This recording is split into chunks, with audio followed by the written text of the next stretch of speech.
tired of being only 3 inches high.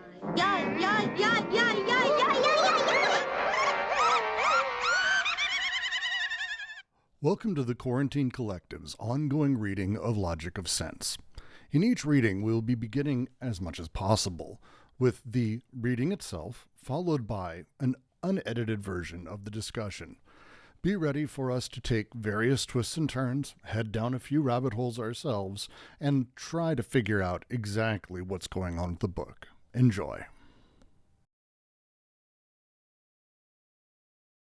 Sense is never only one of the two terms of the duality which contrast things and propositions, substantives and verbs, denotations and expressions. It is also the frontier, the cutting edge, or the articulation of the difference between the two terms, since it has at its disposal an impenetrability which is its own and within which it is reflected. For these reasons, sense must be developed for its own sake in a new series of paradoxes which are now internal. The paradox of regress, or of indefinite proliferation. When I designate something, I always suppose that the sense is understood, that it is already there. As Bergson says, one does not proceed from sounds to images, and from images to sense.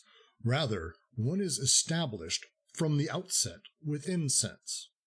Sense is like the sphere in which I am already established in order to enact possible denotations, and even to think their conditions. Sense is always presupposed as soon as I begin to speak. I would not be able to begin without this presupposition. In other words, I never state the sense of what I am saying, but on the other hand, I can always take the sense of what I say as the object of another proposition whose sense, in turn, I cannot state. I thus enter into the infinite regress of that which is presupposed. This regress testifies both to the great impotence of the speaker and to the highest power of language. My impotence to state the sense of what I say, to say at the same time something in its meaning, but also the infinite power of language to speak about words. In short, given a proposition which denotes a state of affairs, one may always take its sense as that which another proposition denotes. If we agree to think of a proposition as a name, it would then appear that every name which denotes an object may itself become the object of a new name, which denotes its sense. N1 refers to N2, which denotes the sense of N1. N2 refers to N3, etc. For each one of its names, language must contain a name for the sense of this name. This infinite proliferation of verbal entities is known as Frege's paradox, but it is also Carroll's paradox. It appears in rigorous form on the other side of the looking glass in the meeting of Alice and the knight. The knight announces the title of the song he is going to sing. The name of the song is called Haddock's Eyes. Oh, that's the name of the song, is it? Alice said, trying to feel interested. No, you don't understand, the knight said, looking a little vexed. That's what the name of the song is called. The name really is The Aged Man. Oh, then I ought to have said, that's what the song is called, Alice corrected herself. No, you oughtn't. That's quite another thing. The song is called Ways and Means, but that's only what it's called, you know. Well, what is the song then? Said Alice, who by this time was completely bewildered. I was coming to that, the knight said. The song really is A Sittin' on a Gate. This passage distinguishes a series of nominal entities. It does not generate an infinite regress, but precisely in order to limit itself, proceeds according to a conventionally finite progression. We must therefore start at the end in order to restore the natural regress. 1. Carroll says, the song really is a sittin' on a gate. The song itself is a proposition, a name. A sittin' on a gate is this name, the name which is the song, and which appears as far back as the first stanza. 2. But it is not the name of the song. Being itself a name, the song is designated by another name. The second name, N2, is Ways and Means, which forms the theme of the second, third, fourth, and fifth stanzas. Ways and Means is thus the name which designates the song, or what the song is called. Then 3. But the real name, Carroll adds, is the aged man, who in fact appears in the entire song. The denoting name itself has a meaning which forms a new name in 3. 4. This third name in its turn, however, must be designated by a fourth, that is to say, the meaning of in 2, namely in 5, must be designated by in 4. The fourth name is what the name of the song is called, namely Haddock's Eyes, which appears in the 6th stanza. There are indeed in Carroll's classification 4 names. There is the name of what the song really is, the name denoting this reality, which thus denotes the song or represents what the song is called, the sense of this name, which forms a new name or a new reality, and the name which denotes this reality, which thus denotes the sense of the name of the song or represents what the name of the song is called. At this point, several remarks are necessary. I agree with that. First, Carroll has voluntarily limited himself, since he does not take into account each particular stanza, and since his progressive presentation of the series permits him to give himself an arbitrary point of departure, Haddock's Eyes. But it goes without saying that the series, taken in its regressive sense, may be extended to infinity in the alteration of a real name and a name which designates this reality. It will be noted, however, that Carroll's series is much more complex than we have just indicated. Hitherto, in fact, the question was only about a name which, in denoting something, sends us over to another name which denotes the previous name's sense, and on to infinity. In Carroll's classification, this precise situation is represented only by N2 and N4. N4 is the name which denotes the sense of N2, but Carroll added 2 other names. A first name, because it treats the originally denoted thing as being itself a name, the song, and a third name, because it treats the sense of the denoting name itself as a name, independently of the name which is going to denote it in turn. Carroll forms, therefore, the regress, with 4 nominal entities which are displaced ad infinitum.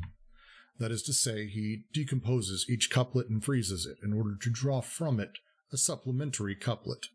We shall see why, but we can be satisfied with a regress of 2 alternating terms, the name which denotes something and the name which denotes the sense of this name.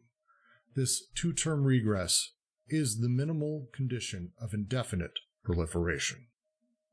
This simpler expression appears in a passage from Alice in which the Duchess is always discovering the moral or the morality which must be drawn from everything, at least from everything on the condition that it be a proposition. For when Alice does not speak, the Duchess is disarmed. Quote, "You're thinking about something, my dear, and that makes you forget to talk. I can't tell you just what the moral of this is, but I shall remember it in a bit." End quote. But as soon as Alice does speak, the Duchess is busy finding morals. "The game's going on rather better now," she, Alice, said, by way of keeping up the conversation a little. "'Tis so," said the Duchess, "and the moral of that is, oh, 'tis love that makes the world go round." "Somebody said," Alice whispered, "that it's done by everybody minding their own business." "Ah, well, it means much the same thing," said the Duchess, "and the moral of that is, take care of the sense, and the sounds will take care of themselves." In this passage, it is not a question of association of ideas from one sentence to another. Rather, the moral of each proposition consists of another proposition which denotes the sense of the first, making sense the object of a new proposition amounts to taking care of the sense in such conditions that propositions proliferate and the sounds take care of themselves. Thus, the possibility of a profound link between the logic of sense and ethics, morals and morality, is confirmed. The paradox of sterile division or of dry reiteration. There is indeed a way of avoiding this infinite regress. It is to fix the proposition, to immobilize it just long enough to extract from it its sense, the thin film at the limit of things and words. Hence, doubling up, which we just observed in Carroll's work at each stage of the regress. But is it the destiny of sense that this dimension be indispensable, or that we do not know what to do with it as soon as we attain it? What have we done, indeed, aside from disengaging a neutralized double of the proposition, a phantom, and a phantasm without thickness?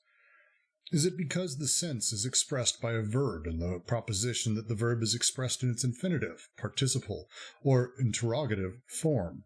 God to be, or the being blue of the sky, or is the sky blue? Sense brings about the suspension of both affirmation and negation. Is this the meaning of the propositions God is, the sky is blue? As an attribute of states of affairs, sense is extra being. It is not of being.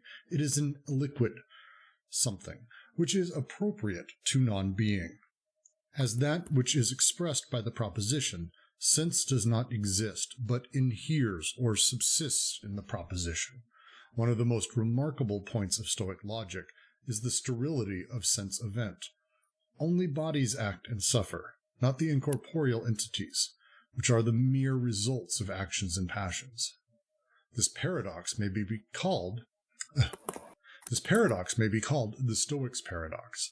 All the way down to Husserl, there resounds the declaration of a splendid sterility of the expressed, coming to confirm the status of the noema.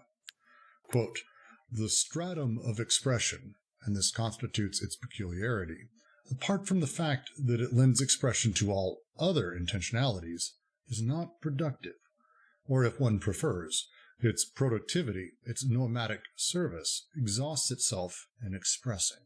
End quote. Extracted from the proposition, sense is independent of it, since it suspends its affirmation and negation, and is nevertheless only its evanescent double. Carroll's smile without the cat, or flame without a candle. The two paradoxes, that of infinite regress and that of sterile division, form the two terms of an alternative, one or the other. If the first forces us to combine the greatest power with the greatest impotence, the second imposes upon us a similar task, which we must later on fulfill.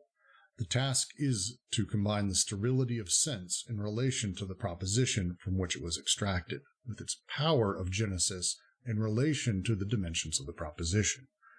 In any case, it seems that Carroll had been acutely aware of the fact that the two paradoxes form an alternative. In Alice, the characters have only two possible means of drying themselves after falling into the pool of tears. Either to listen to the mouse's story, the driest story one could be acquainted with, since it isolates the sense of a proposition in the ghostly it, or to be launched into a caucus race, running around from one proposition to another, stopping when one wishes, without winners or losers, in the circuit of infinite proliferation.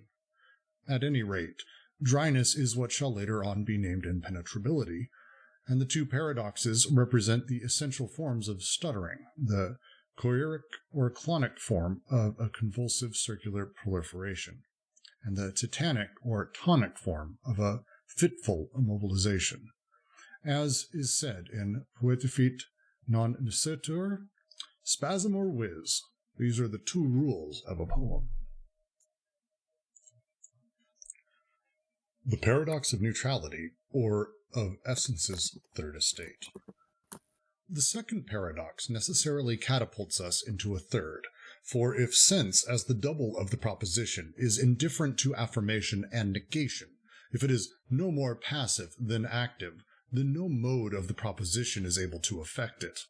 Sense is strictly the same for propositions which are opposed from the point of view of quality, quantity, relation, or modality. For all of these points of view affect denotation and the diverse aspects of its actualization or fulfillment in a state of affairs, but they do not affect either sense or expression. Let us take first quality, affirmation, and negation. God is, and God is not, must have the same sense, by virtue of the autonomy of sense in relation to the existence of the denotatum. This was, in fact, in the 14th century, the fantastic paradox of Nicolas de Autrecourt, the object of reprobation, contradictoria ad inventum idem insignificant. I'm just going to keep reading. Let us take quantity. All men are white. No man is white. Some men are not white. Or relation. Sense must be the same in the case of inverse relations. since the relation with regard to sense is always established in both directions at once, insofar as it causes all the paradoxes of becoming mad to appear yet again. Sense is always a double sense and excludes the possibility that there may be a good sense in the relation. Events are never causes of one another, but rather enter the relations of quasi-causality, an unreal and ghostly causality, endlessly reappearing in the two senses. It is neither at the same time nor in relation to the same thing that I am younger and older, but it is at the same time and by the same relation that I become so. Hence the innumerable examples dotting Carroll's work, where one finds that cats eat bats and bats eat cats. I say what I mean, and I mean what I say. I like what I get, and I get what I like. I breathe when I sleep when I breathe. Have one and the same sense.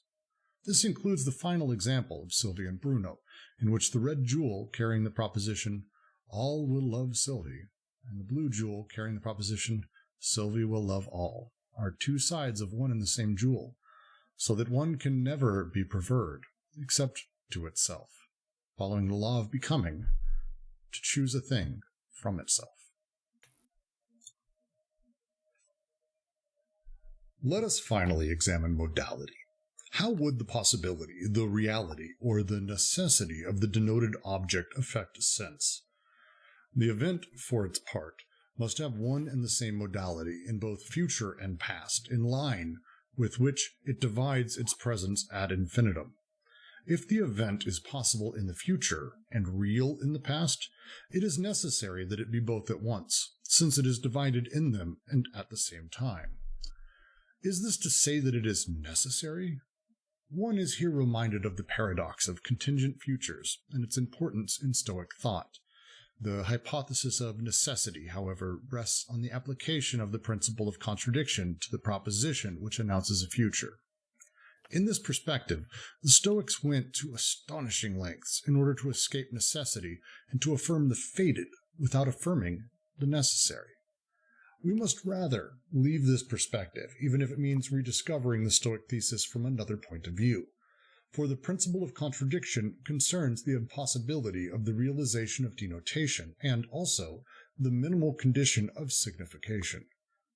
But perhaps it does not concern sense, neither possible nor real nor necessary, yet fated.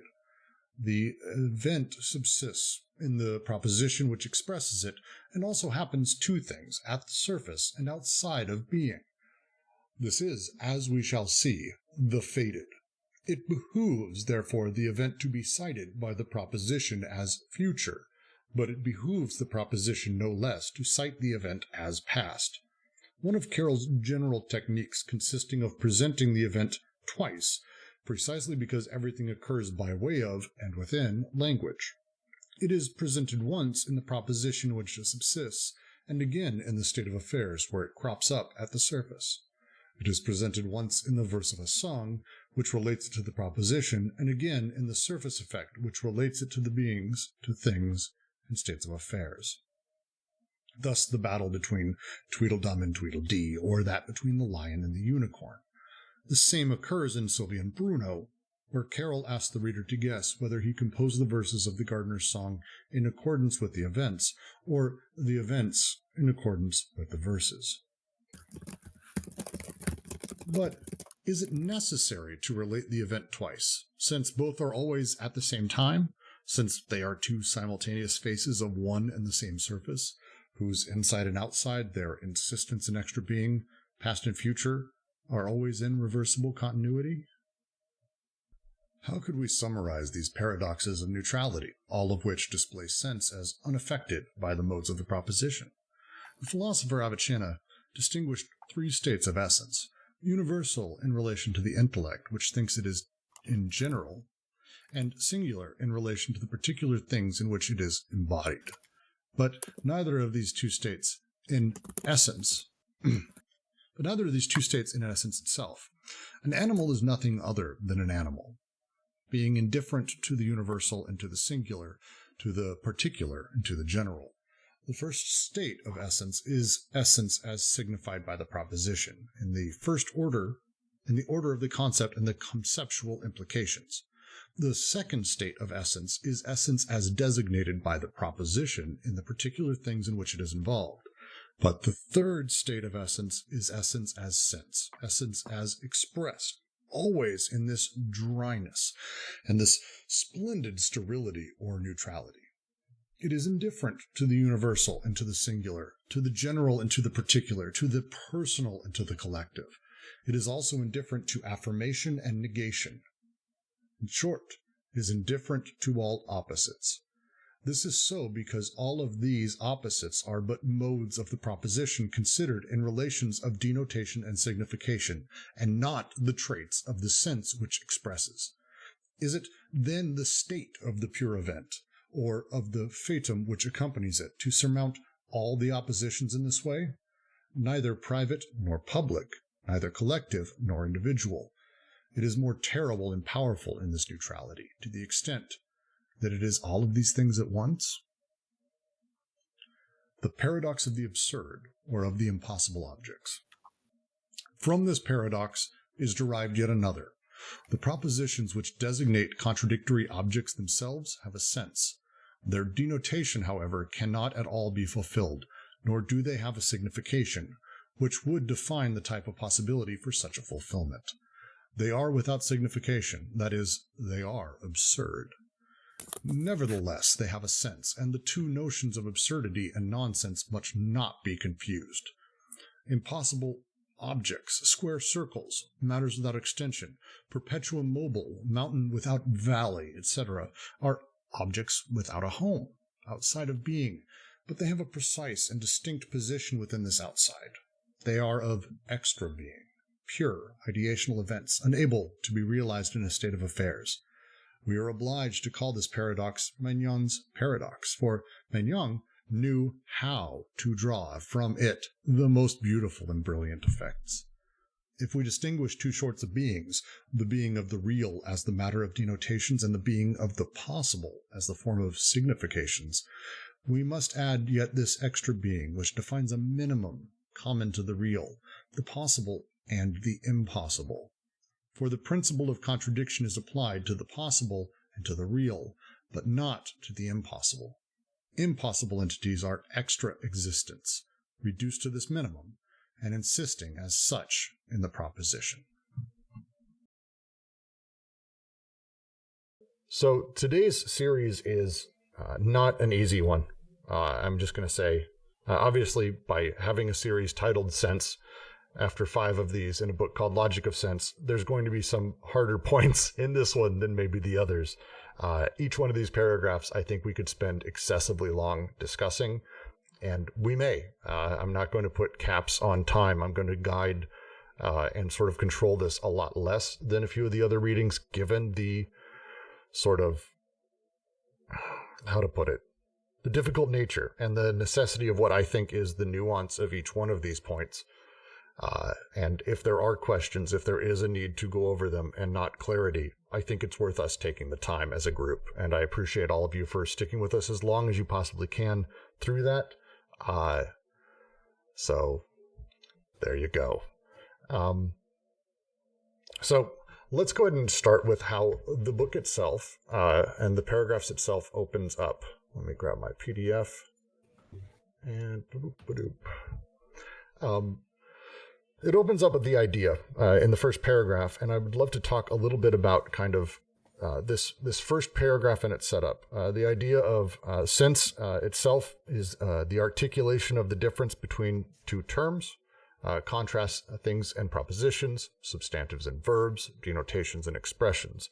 It is also the frontier, the cutting edge, or the articulation of difference between the two terms, since it has at its disposal an impenetrability which is its own, and within which it is reflected. For these reasons, sense must be developed for its own sake in a new series of paradoxes, which are now internal. This is, I believe, a reference to the last series, as we slowly explored how sense made its way from outside sort of to being subsumed inside of the proposition. I have already, we went over so many things last night, but I wanted to go ahead and start with talking about the idea that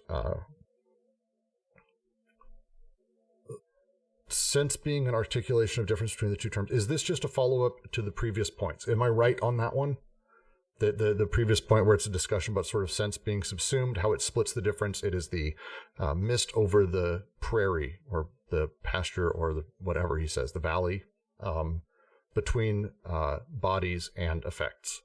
Is that a fair summation in this first, or am I really far off? Yes, it seems to be summarizing the chapter just before on duality. And there's the idea that sense is between the two, but somehow sense recuperates within itself the transformed into incorporeal doubles what exists in bodies and expresses itself in propositions. That's why it's the frontier, and what does he say? And it's the contrast in the frontier. All right, so good. So I'm not off there very much. Did anyone have any questions here on this one? Because, again, last night was fun. We'll say. Yeah, I think sense is, as I said, it's the thing that's given off by the two. It's separate from the two. It's kind of above them. It's separate from. It's not of them. Excuse me. And but it obviously has a relationship to them, but it's got its own kind of internal structure, and this is what's going to be talked about in this bit. So it's the kind of, in this section, this series, it has its own impenetrability And its own internal paradoxes, essentially, as it ends in that sentence. Well, there are in that way there are three paradoxes. So there's the first one, which is the paradox of regress, and there's a paradox, the second one, which I forget, but it's of the dry reiteration, paradox of sterile division. And then there's a third one, which is the absurd or the impossible objects. I think there's only three, I'm not sure. Wait a second, you skipped one. You skipped neutrality. Yes. We'll get to them, because I want to make sure, just as we go through, because this, again, there's a lot of wording in here that I want to make sure I'm fully grasping, because as we got into this, it is not lost on me that we're having a discussion about the sense of sense when we're literally talking about we're opening the first paradox is the paradox of regress, of indefinite proliferation.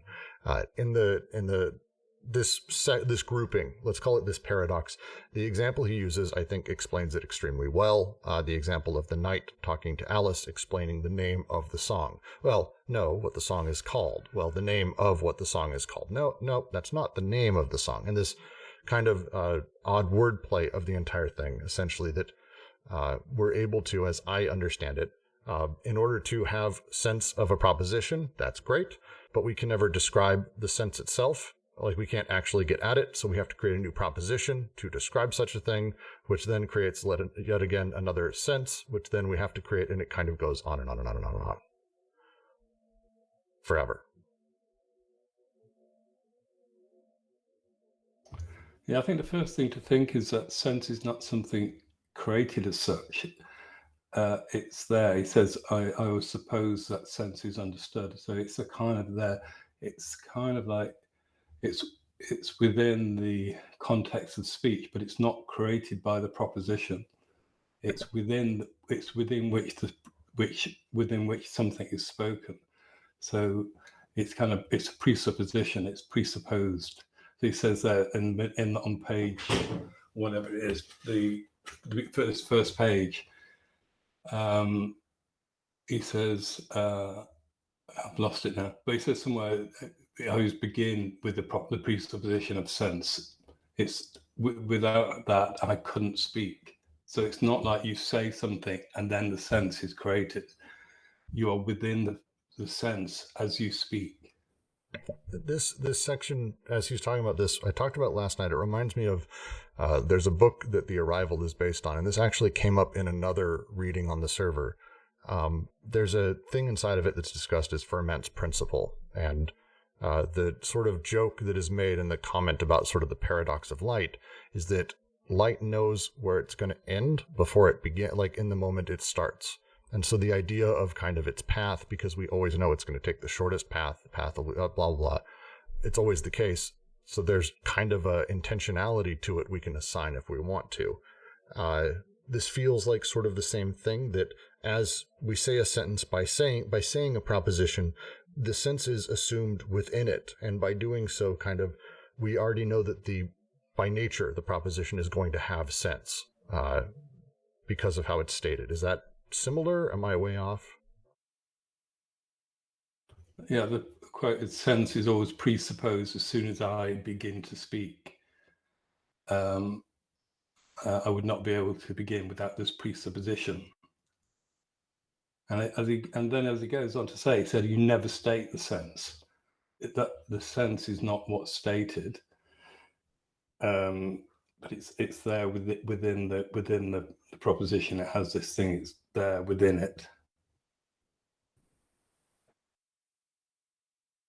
And this is where you get this regress, how this regress appears, because you say something, then it has a sense.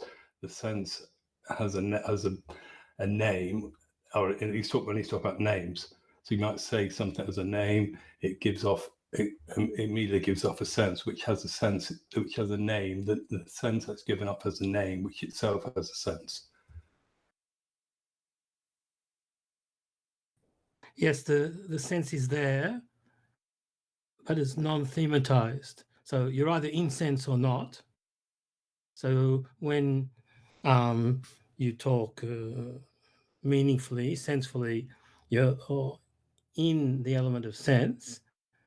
The sense is present non-thematically in what you say. And to say the sense, you need a second proposition which thematizes the sense.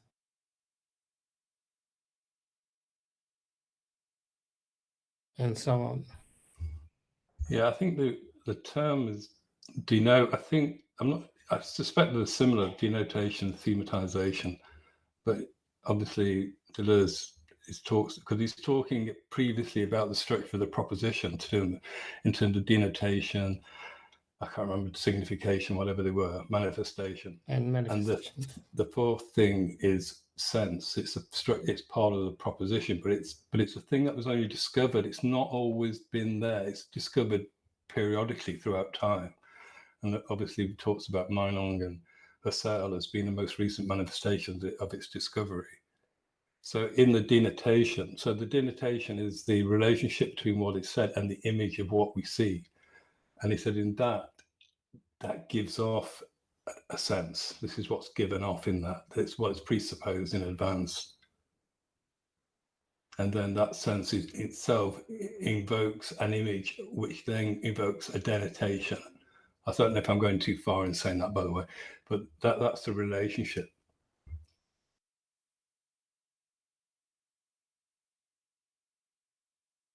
So it's asked in the chat by Vic. Also, Vic, welcome. The question is why we think this whole thing with the night analysis explains via various stanzas, like denotations as they go in, but what do stanzas have to do with it? In the White Knight song, and this is what Deleuze is kind of referencing, and I think as I'm reading Deleuze's writing here, he's being a bit wry in how he's saying, like, hey, even like Haddock's eyes, it's not even the first thing that's said. It's not even like the sixth thing. Look, it's like way down the list. And talking about sort of the way that the Knight talks about the actual poem, I believe, the actual White Knight song, which is Haddock's eyes, or the aged man, or the ways and means, or sitting at a gate, is itself sort of its own structure. And then sort of he's laughing about kind of this secondary structure with the whole thing as well. Yeah, I think that this, as Deleuze says, the quotation is a progression, and it's not a regression. I was thinking about this earlier. I mean, so I think that's obviously the important thing, because he says the paradox is that infinite regression, so which implies to go backwards. Whereas the actual way he gives it is a progression. So the progression is, he calls it a finite progression. So it comes to an end. Whereas the infinite regression, obviously, it never ends. And I think the interesting thing to think the difference between the progression and the regression. It's a finite progression because you start at the end, at an end that you choose arbitrarily or for a particular reason, and then you work backwards from, if you did it in the opposite order, which is quite as much legitimate, you would have a sort of open series, which leads to a potential infinite regress. If by some convention you start at a particular point that you decide is the end point, then you work backwards, you will come to an end, which will be the first term, which is the song is a sitting on a gate. So that's the only way out of the infinite regress. You're starting at the other end at a point that you decide for the moment is the end.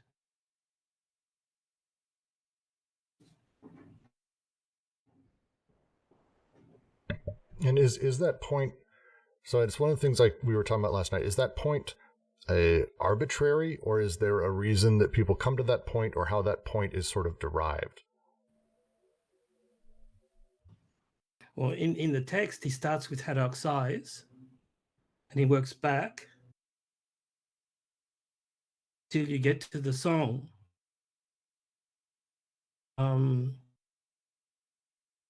He could have written a longer text, but he's already made his point. That text, he doesn't need to have further steps in the series. He's already got this sort of regression by couples of a name of something and a name of the sense of the name. They come in pairs, and that's enough for us to see the structure. Gotcha. Okay, so it's not a regression there, it's a progression. This is what Deleuze says. He says what Lewis Carroll does, he explains it. I'm talking about the explanation, the quote. It's explained as a progression, so it can go from one thing and end up something else. Whereas what Carroll does, he reverses it, and in reversing it, obviously in two ways. So he's reversing that finite progression. So to reverse the progression makes it a regression, but then the regression is then intrinsic to what his reversal does. So he reverses the progression into a regression, and by that means it becomes infinite. Okay, so the second sort of version of this that he talks about, the simpler expression, because he ends one of the paragraphs by saying that ultimately we can be satisfied with the regress of two terms, the name which denotes something and the name which denotes the sense of this name. Once we've done that, essentially we have the minimal condition for the infinite proliferation. The example he gives for this, and it's one that starts getting into, I think, an ethics and morality here, as he says at the end of the paragraph, is the example of the Duchess. The example of the Duchess, as he goes, is Alice, is being very, very quiet. The Duchess says, "Talk, the moral of blah, blah, blah is this, and blah, blah, blah." And then Alice goes, "Well, it's going better. So to show the moral of that is blah, blah, blah." "Well, no." And Alice kind of, under her breath, corrects her. She goes, "Well, the moral of that." And she continues to sort of do it.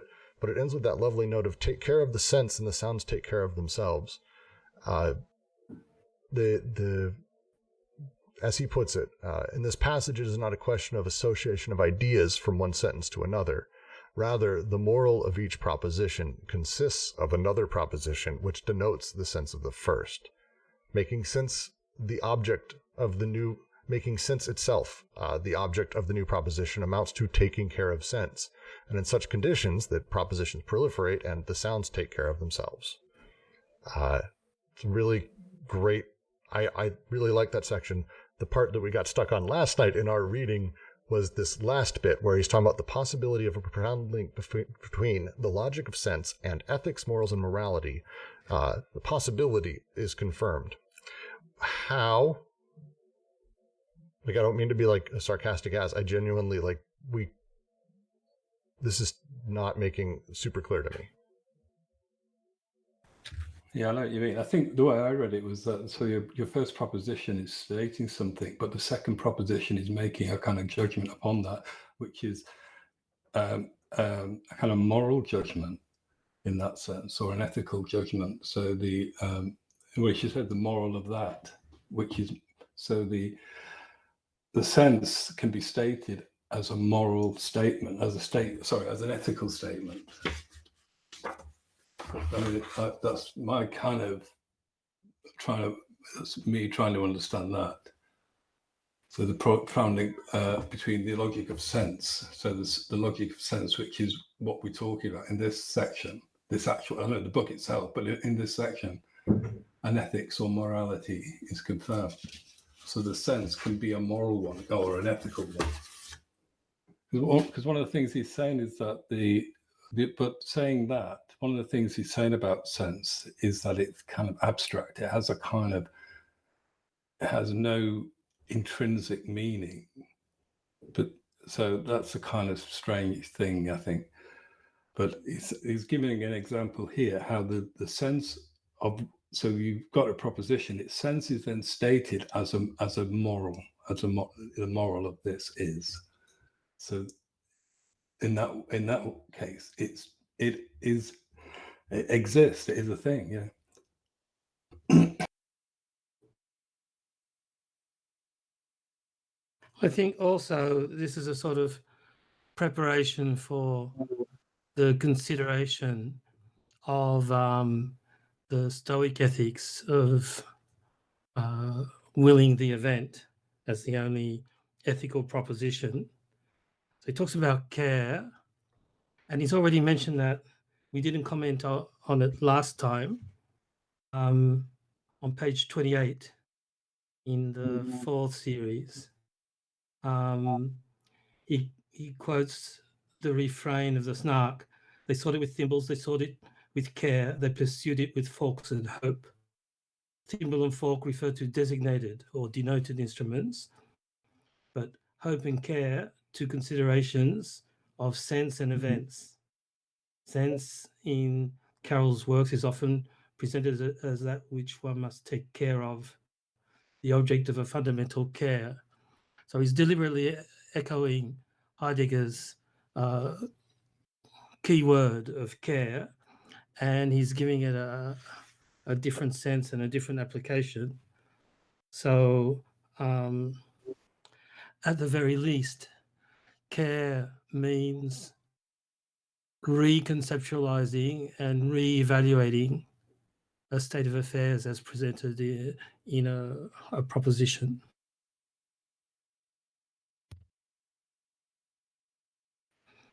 Yeah, I think that's important because so when I hear judgment, I'm thinking deontology and Kant, and I don't think that's where he's necessarily going with this.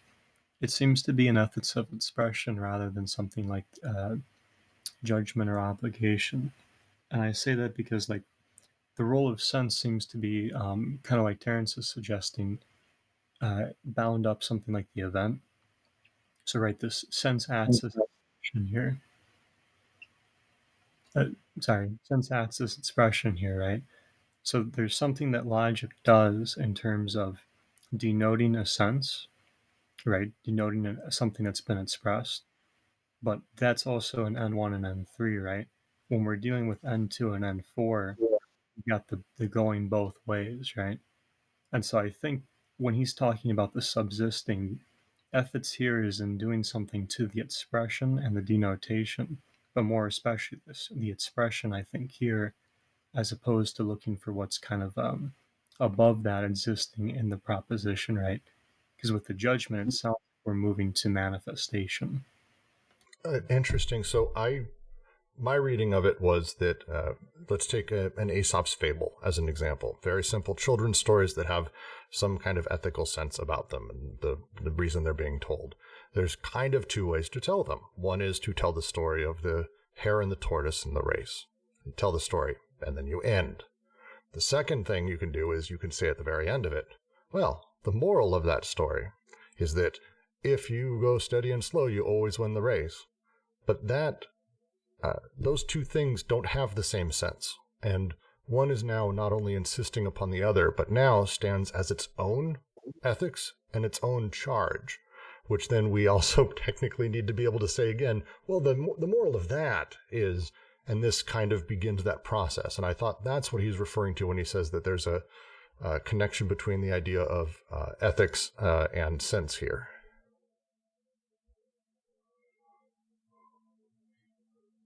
So one thing I'd like to mention is that, there's a difference between recursion and co-recursion.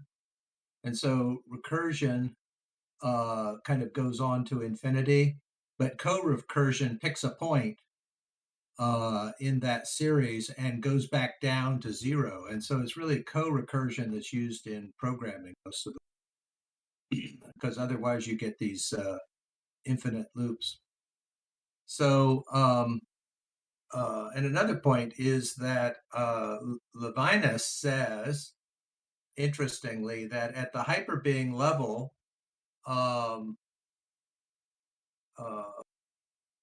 ethics collapses into metaphysics. And so his whole metaphysics is,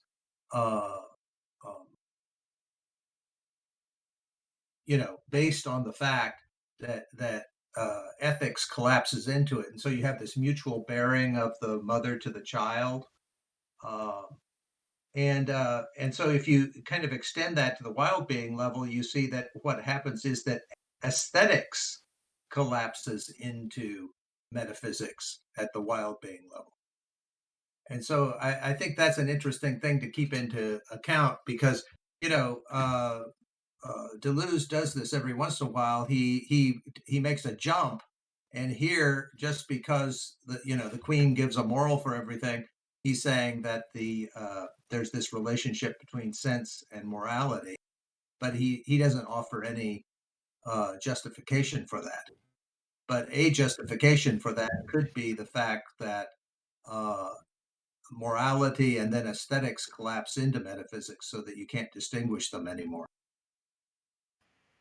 But I like your point, but I think so. Like when you say he doesn't offer like a substantiation, I think he's referring to Spinoza's ethics and the use of geometry to create a morality.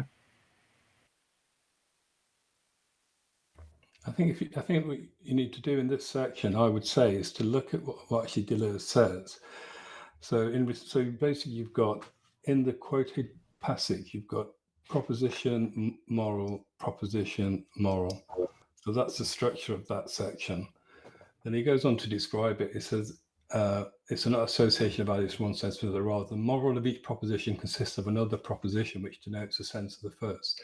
So in that quoted section, you've got that relationship of denotation, sense, denotation, sense. So the denotation gives a sense, which itself gives a denotation or a name, which then gives a sense. So it's repeating the structure that he's already gone through, but it's a simpler form because he says basically Carroll's structure is much more complex in that it has 4 elements to it, whereas the standard idea of Frege's paradox is 2 things that endlessly regress. But he says this section is an example of this, but he says it's one in which the proposition and its sense is given as a moral sense. And he goes on to say that the propositions therefore proliferate because there are a regression. And he says the sounds take care of themselves, which I was trying to make sense of. But I think that means that the proposition, the sounds are the propositions, and the sense is what's given off in the moral. That's what I read it as. But I'm not sure of this, but when I read the 4 parts of the recursion, it seemed like they were reversing between recursion and co-recursion. I think that's. I think this is a thing. And I'd like to propose we get through the other items in this, and then we have a larger discussion around this, because I think some of the stuff we're talking about is starting to sort of insist upon the other things we're going to be discussing in the others. Is that fair? Everyone agree with that? Yeah. Okay. All right. So I'm going to put a pin in it. I made some notes about, we'll come right back to it. I just think it just feels like we're about to do some things. So I just want to make sure we get through the other ones, because I have other questions and I want to be able to join the conversation where all of you are, and I'm not quite there yet. The second paradox that is brought up here is the paradox of sterile division, or dry reiteration. And the sort of way that I understood this, as he's sort of talking through this, sense brings about the suspension of both affirmation and negation. It's this very odd thing that doesn't necessarily itself, how to put it, since it's not like useful. It doesn't produce things sort of itself. It has sterile division, as he says. This was fucking so hard. This was so fucking hard. The rest of this is where we start getting into like really weird, dumb shit that I can't fully grasp. So here's a question that I'll ask. It's Ken's question. It's the paradox of sterile division. Is sense always sterile?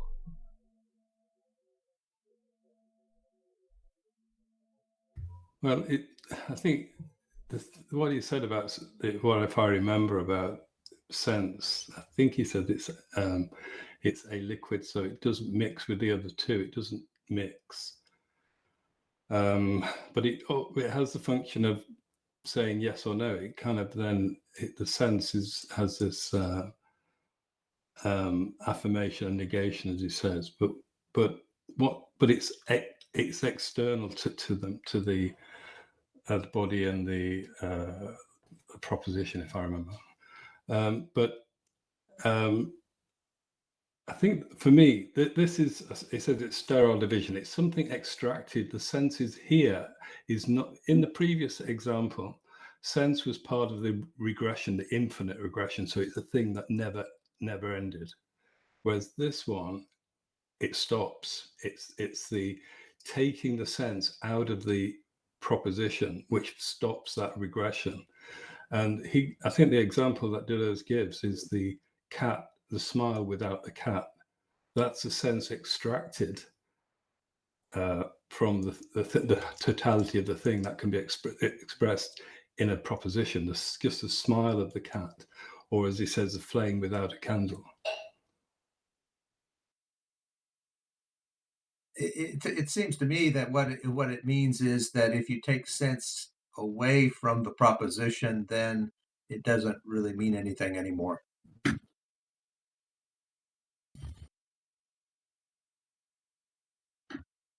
No, well, sense is a thing. It's the smile. So it's that whether it was ever meaning. I don't know if well, perhaps it was. Perhaps it was the meaning. But it's the thing that's.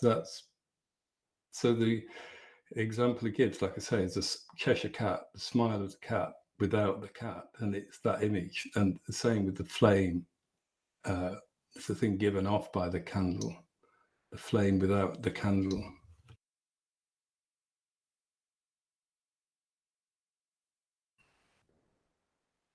It suspends affirmation and negation. So it's a dimension of the proposition that we don't see normally, and we can only approximate. So if we take the examples, the proposition God is, the sense would be something like God's being, or even without the apostrophe S, God being. And the affirmation would be God is, the negation would be God is not. We just that collocation of God being, or the sky is blue, blue of the sky.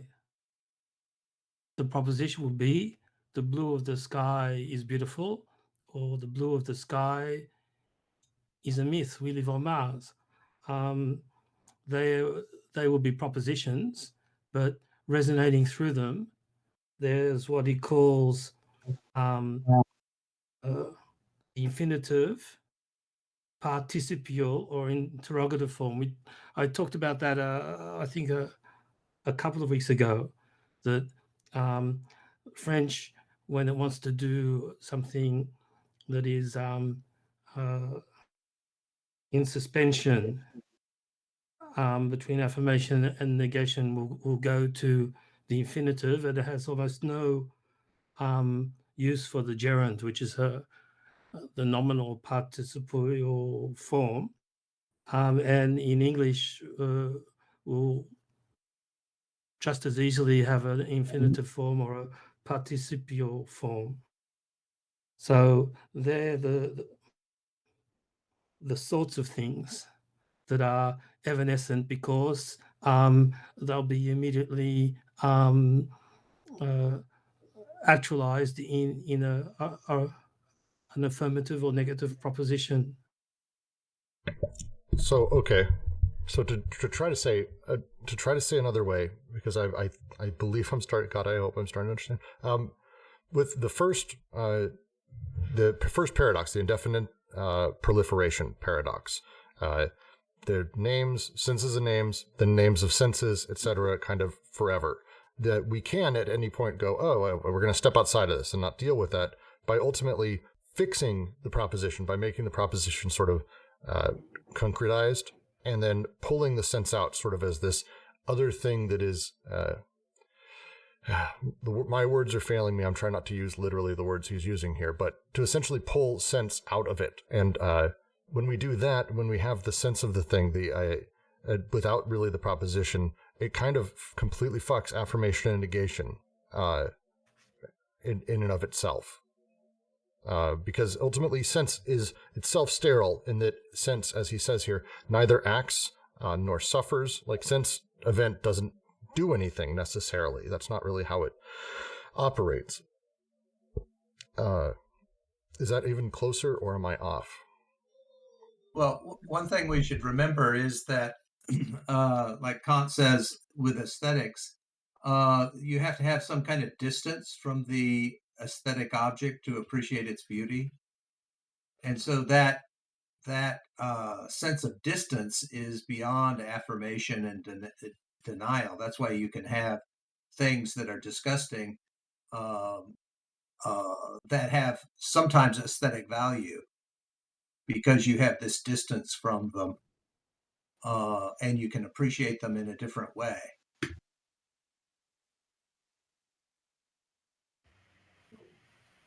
Reminds me of Westfield, but yeah, I think I can see where you're going there, because I don't know if I agree with the concretization, because I'm not sure what that suggests. Like, I don't think the propositions are necessarily abstract, but where I do think you guys are on point is that what you're basically doing when you isolate sense is you're isolating a becoming, right? So as I read Deleuze here, he's talking about taking becoming out of basically taking it away from being, right?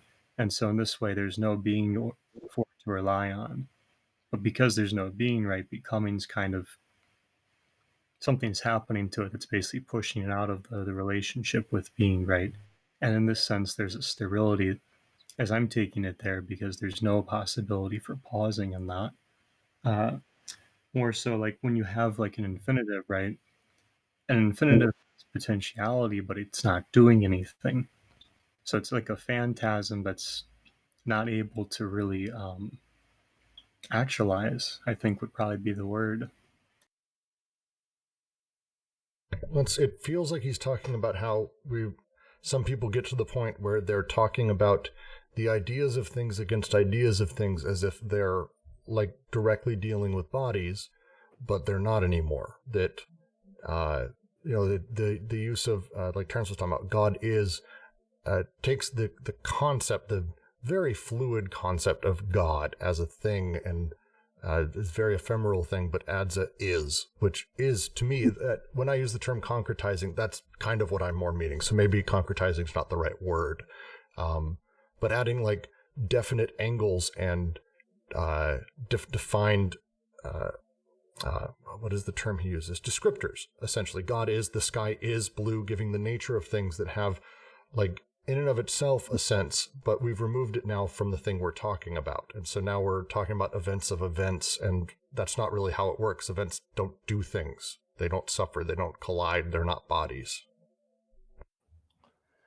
I think we need to remember, like I said, we need to remember what sense does. It affirms the denotation. That's what it does. The denotation says what exists, what is there, what's the state of affairs. I think the term that Deleuze uses, and the sense affirms or negates that. So if we go back to the smiling cat, the state of affairs is a cat smiling, is a smiling cat. The sense of which is the smile.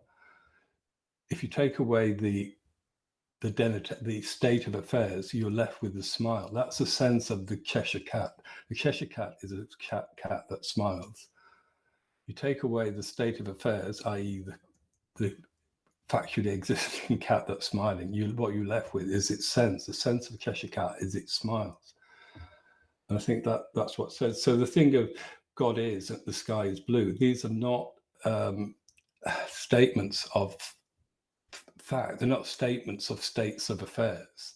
They're not saying God is. So you then look at the word is and say, yeah, God is. It's some kind of being. And it's similar with the sky is blue. We're not saying the sky, therefore, has this blue existence. He says later on, sense exhausts itself in expressing. The sense is expressed by the statement of God is. That's as far as it can go. It can't go any further. I think you can then place on top of that, you can then, in some kind of outside of this sense, you can apply some kind of logic to it, which is external to it. But it's in the expression that the sense is the expression of the proposition. So the God is the sense, and it can go no further. This is its, I suppose, its sterility. I disagree. God is and the sky is blue are being presented here as propositions, and the sense is something different. If you look on the next page, let us take the quality, affirmation and negation. God is and God is not must have the same sense. So the propositions, they're denoting propositions, God is and God is not. What is the sense common to both of them? And I think it must be something like God being. Sorry, Terence, I think you're getting a bit confused there, because the one you're referring to, God is and God is not, are meant to be seen together. That's the actual point of that next section, the oppositional statements.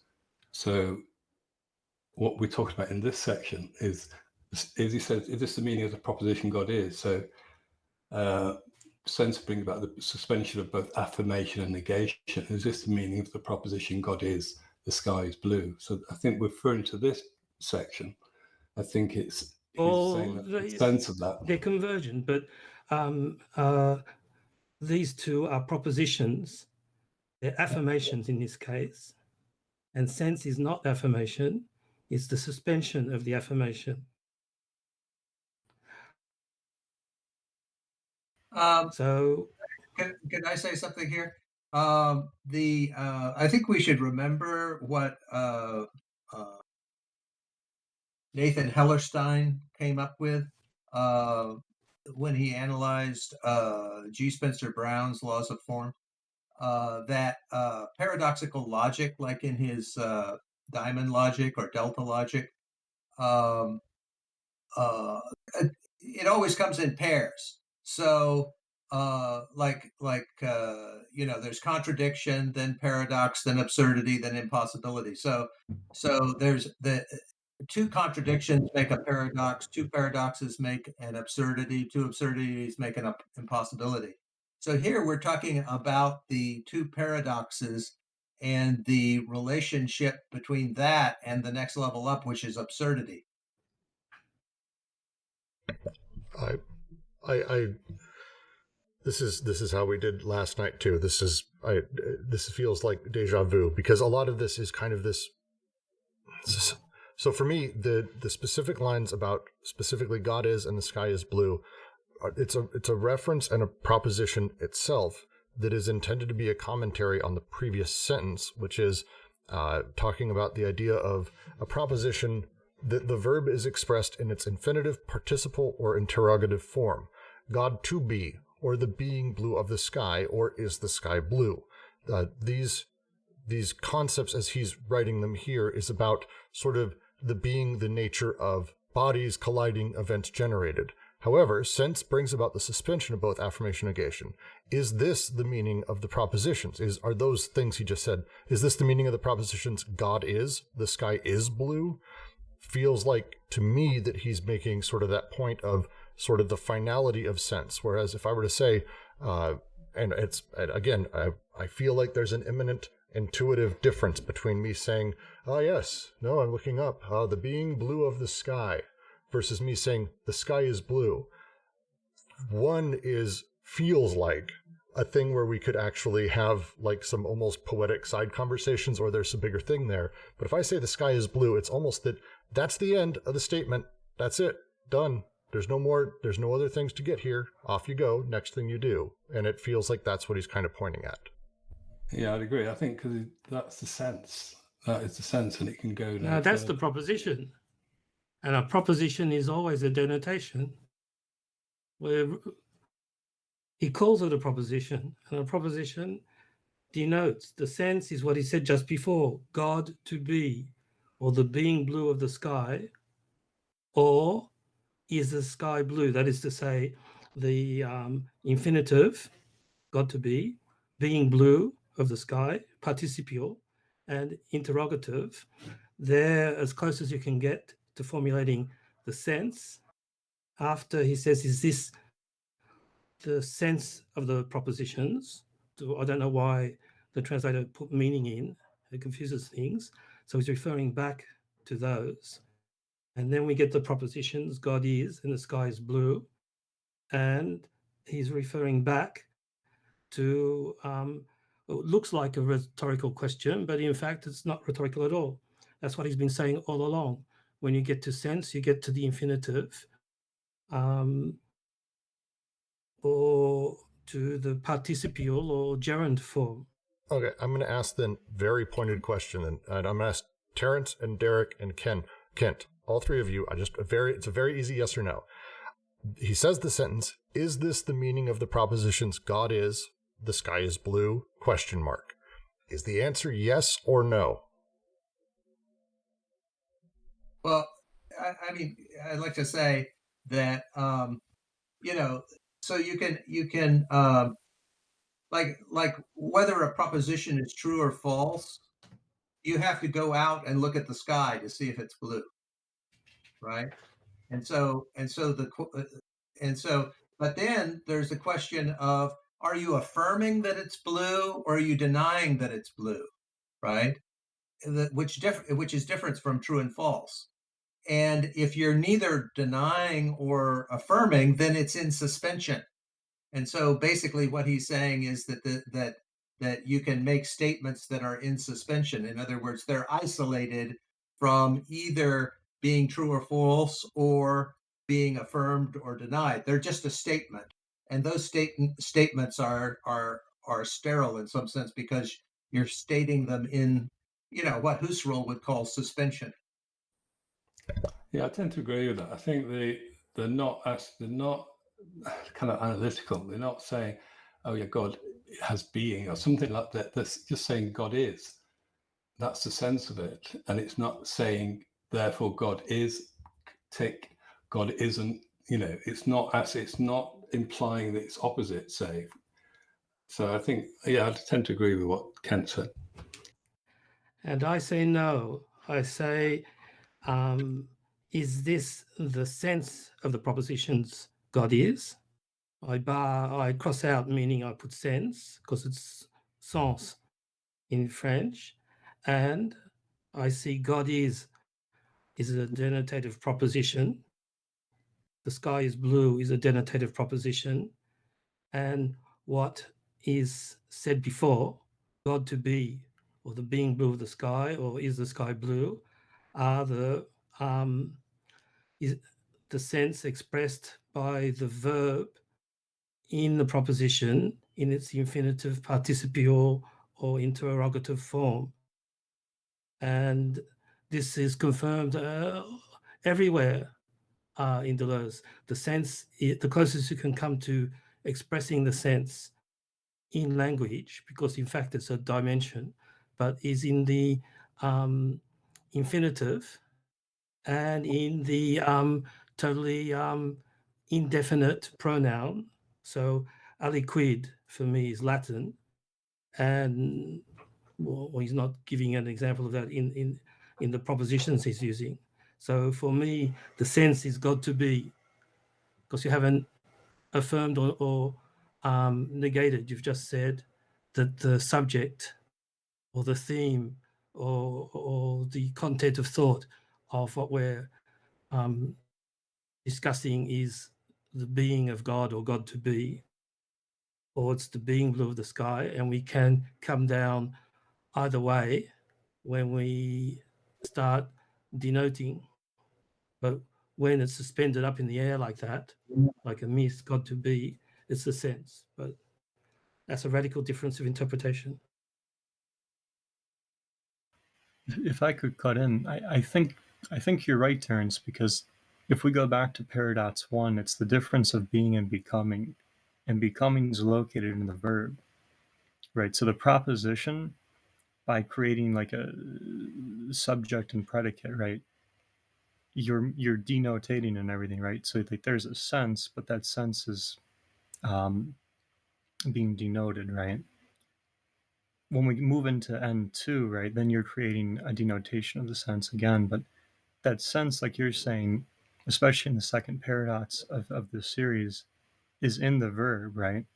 And like you're saying too, the aliquidity of something like a noun, right, where you have a sense of becoming, or more critically, right, perhaps more clearly, you have the phantasm of the thing becoming, right? But in doing so, you're taking it out of a question of being, right, which is how you suspend affirmation and negation in that, because you're basically isolating an event linguistically. But in doing so, right, like you're not just isolating the event, right? By isolating sense, you're isolating expression itself. When you take the sentence away from truth and falsehood, you're disconnecting it from the world. And when you take it away from affirmation and negation, you're disconnecting it from the subject. And so you have this, the sense is in this intermediate position between the world and the subject, which is kind of like the same position as Dasein, is prior to subject and object being discriminated.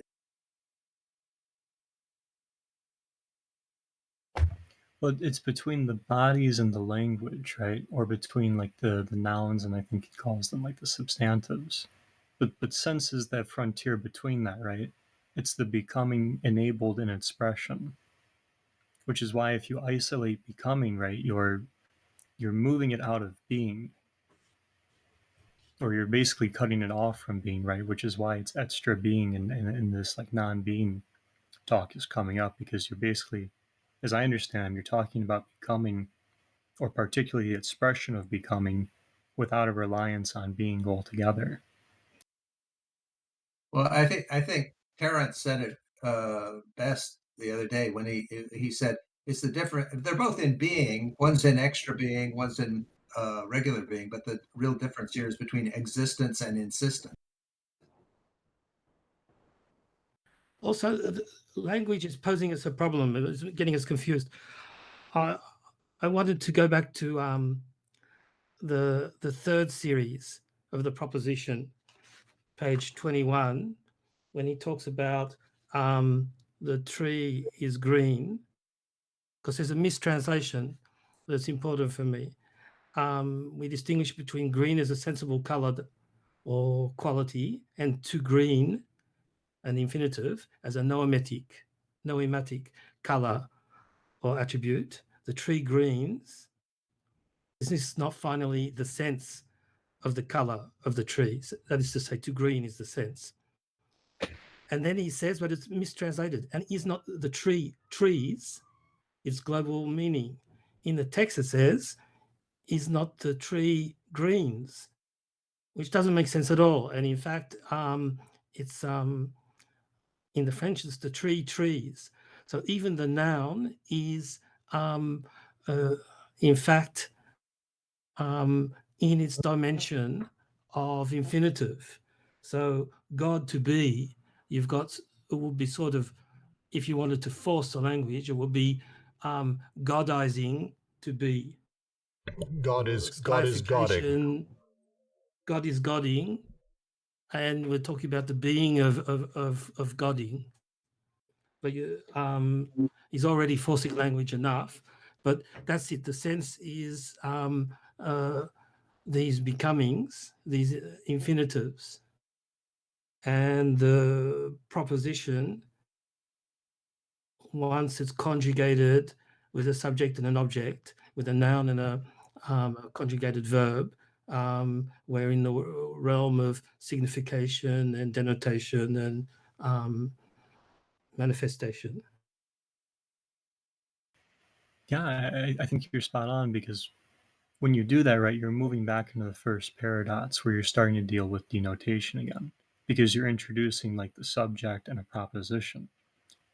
But if you're just dealing with an infinitive or the interrogative or the participle, right, and you're not dealing with it as a gerund, because that would be to create a noun, and then you're maybe in something aliquid, but at least for the purpose of verbs, I think you're spot on, because at that point you're talking about becoming, and when that's isolated, it doesn't seem to rely on, if I remember correctly, I think he even says it doesn't really exist, right? Like it's not a question of being anymore, like you're saying. It's suspended. That's why it goes in both directions at once. And that's why later he'll say that the principle of non-contradiction doesn't apply to sense. So that's this suspension of affirmation and negation when you're in signification and denotation, according to Deleuze, but I think he's too timid. According to Deleuze, the principle of non-contradiction applies.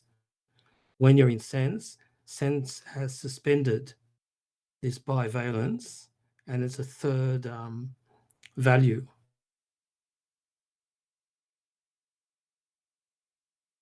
I think one concern I have about the discussion at the moment is that I think it's very language based in terms of the kind of formal structures of language. And for me, reading Deleuze and this reading Logic of Sense, there's a very strong relation to things themselves.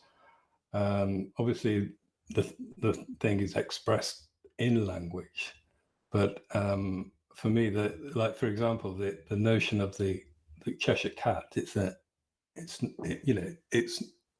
it's expressed in as a proposition, but it's a kind of visual thing, and that's my kind of concern, that if everything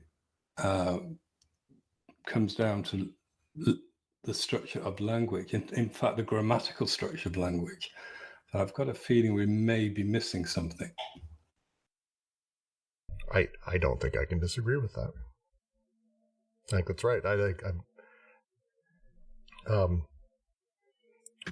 continue to feel stupid as we do this, but I do have.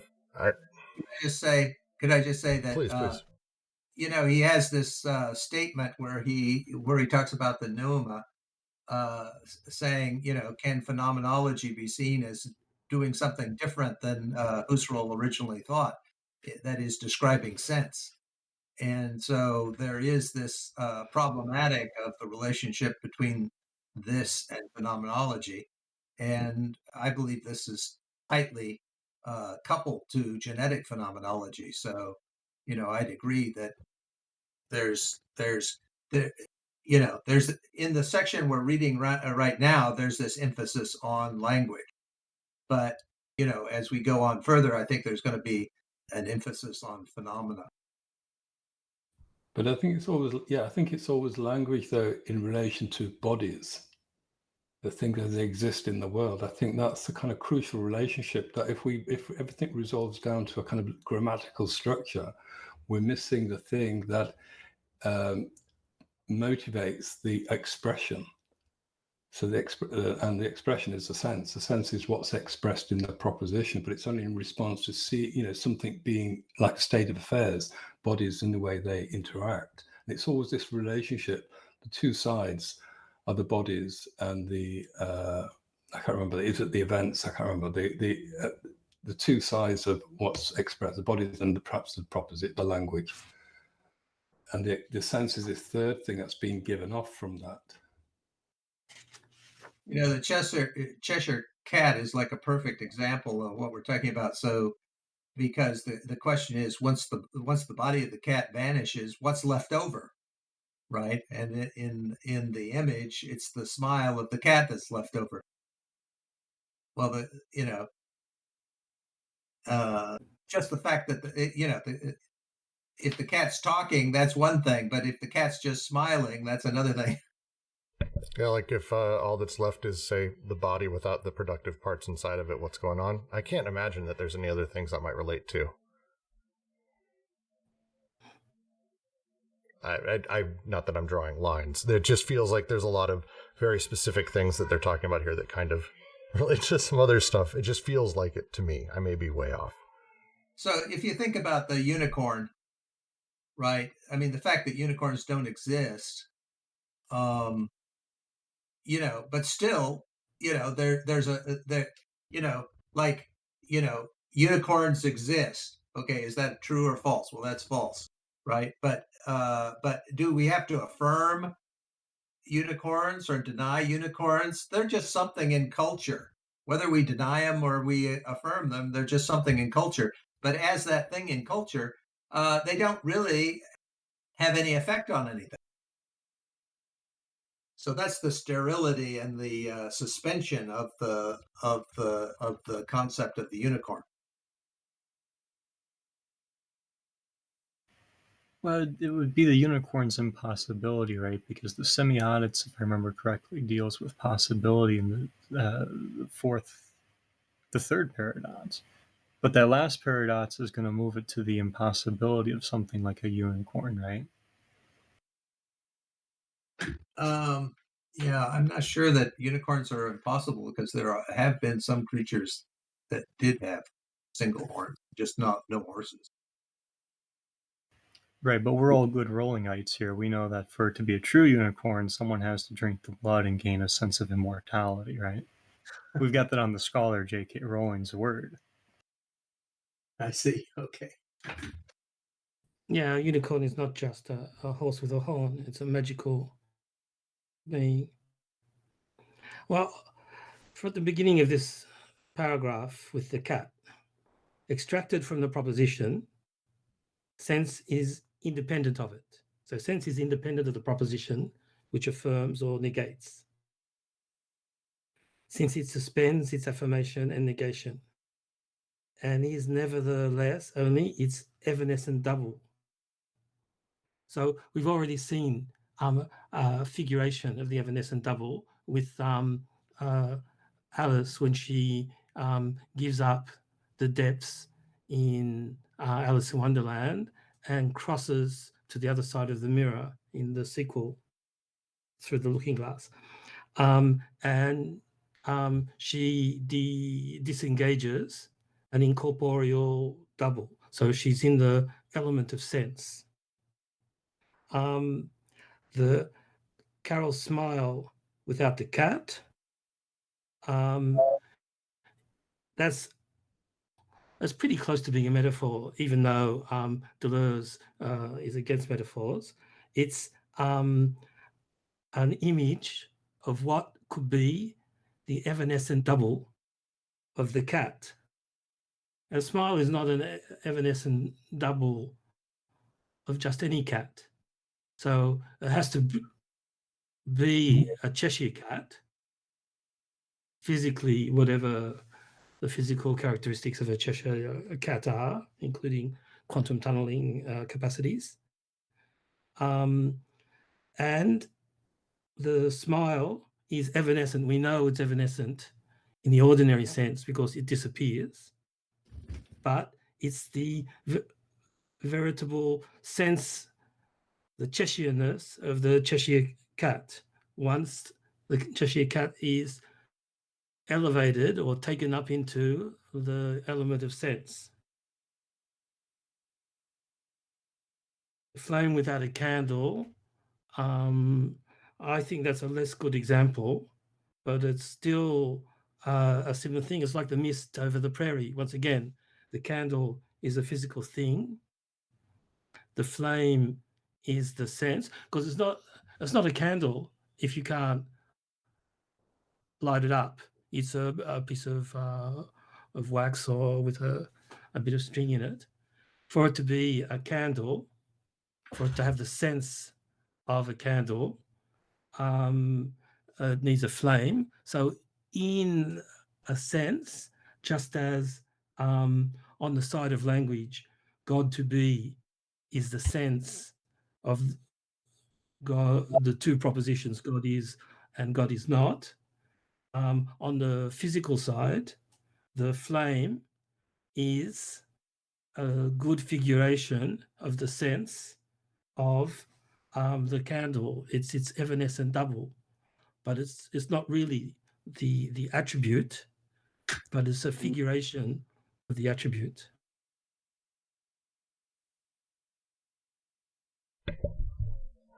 All right, I do want to move on because I think, again, we're going to have to start having conversations about, we've already started dipping into neutrality, and I think I want to sort of dive into that for a moment, which is the third part of this series, which is the, let me get the exact wording, sorry, apologies, the paradox of neutrality, or of essence's third estate, which is wonderfully flowery language. The use here is talking through the nature of how sense does or does not, and this, I think, as he's saying, is not sort of created or affected by modes of the proposition. The three modes he gives are quality, quantity, and modality. I want to be very slow as I go through this because again, I have just probably too many questions, and I'm trying to make sure we do finish today. So the first part of this, let's take this like bit by bit. The first being quality that doesn't affect sense. The example that he gives is that the first quality of affirmation and negation, God is and God is not, as propositions, must have the same sense by virtue of the autonomy of sense in relation to the existence of the denotatum. The reference he uses is Nicolas d'Autricourt, who made sort of the proposition that said that, sure, we say man is an animal, but if man did not exist, would he still be an animal? Playing with this idea that in the statement, we're actually making assumptions of what the thing means that sort of insists on itself. The nature of saying If I God... can translate the Latin. Please. Contradictories, reciprocal contradictories, signify the same thing. If things are mutually contradictory, they signify the same thing. And so the use of, and this is how I took this, the use of God is and God is not, the sense of them is essentially the same because we're talking about God as a thing that exists, and then saying from there God does or does not exist we're starting from the place of the assumption of God. So the sense of it tends to be the same, is how I understood this. Am I close? Yes, the signification is quite different and very important, but the sense insisting in the two propositions is the same: God to be, or the being of God. All right, good. I got that generally right.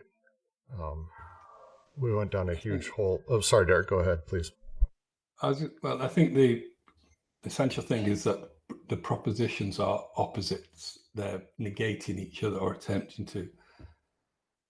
So God is and God is not. When they're placed together, they're not separate, so they're together.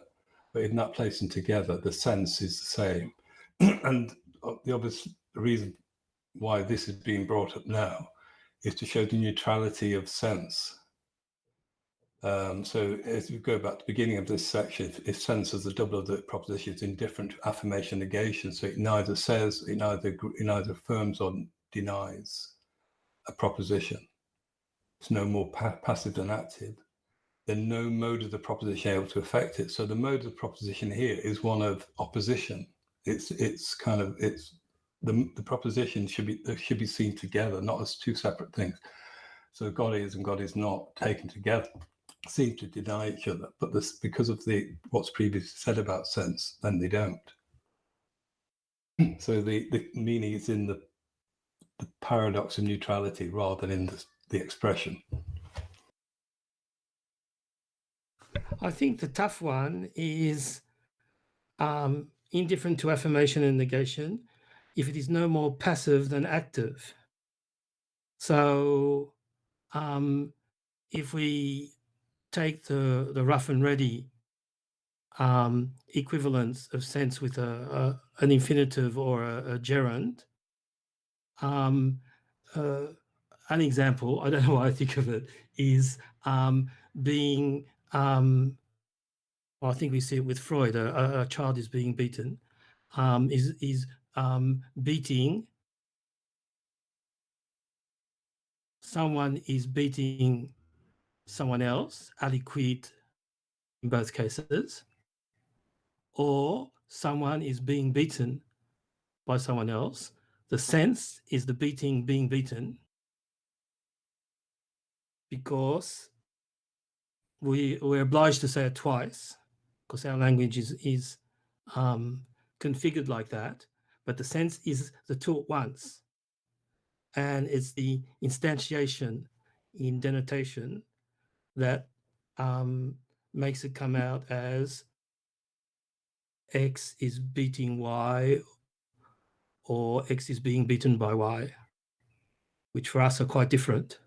If I'm beating someone or someone is beating me, it's quite different in terms of denotation, states of affairs in the world, but the sense that is being expressed and the event that is being attributed to me is this beatenness or being beaten. So one of the things I said last night, I just want to be, I'll let you, sorry, Derek, just really quick. So we're talking about separating sense from meaning. Like, that's how this sounds to me. We're talking about sense being different than the meaning of, like, for example, if I were to say God is not. Could we say separating sense from signification? Because I think sense meaning is ambiguous. I think sense is being extracted from the proposition. I think that's what's being said here. So it's indifferent. So if we go again back to the beginning of this section, it says sense as the double of the proposition, which I take to mean sense and the proposition are not the same. They're extracted from each other now. Sense is the double of the proposition. So it kind of has a relationship, but it's not of the proposition, is indifferent to affirmation negation, which is what we have in the previous section. So it doesn't affirm or deny it. So in this saying, God is and God is not, this is a proposition in which sense is extracted from it. It's not, the sense of this is not intrinsic to it. The sense in this is not. So if you think, the sense of something is that it's the kind of affirmation or denial of the state of affairs that's given in the proposition. So God is and God is not does not give us a state of affairs. It gives us a sense of this is external to it. It doesn't confirm or it doesn't deny it. So because of that, just really quick, because, and I'm sorry to just drag back down this direction, but last night, Jack and Alyosha, who were there, will be very aware I was having a bit of a back and forth meltdown on this. But essentially, okay, so we have the ways that we're able to derive truth with things. On the one, we have the denotation, which is either the correct image or not. By saying God is or God is not, they ultimately have the same sense because God is the correct image. That's the image is conjured correctly. No, I don't think that's correct. Sorry, I'm sorry. It's just so complex. I'm trying to get it in my head. I think the sense is not saying yes or no. That's the point. The point is it's not saying yes or no. I think. I was just trying to get this in my head. I mean, I find it really complex. It says God is God must have the same sense by virtue of the autonomy of sense relation to the existence of so it's not saying that the denotatum exists. It's not saying this, so it's either it can either say yes or no, i.e. the thing that's been denotated fulfills the denotatum or it doesn't. That's the kind of way in which sense relates to. So a proposition necessarily has three parts. We have denotation. I'm going back through my notes just really quick. Denotation either is the correct image or not. We also have manifestation, which is the qualifiers of that is basically veracity. Then we have signification, and then that is the truth condition. These are the things that sort of allow those three things to operate within the proposition. These three things combine through magic. The spell on the other side, sense is produced.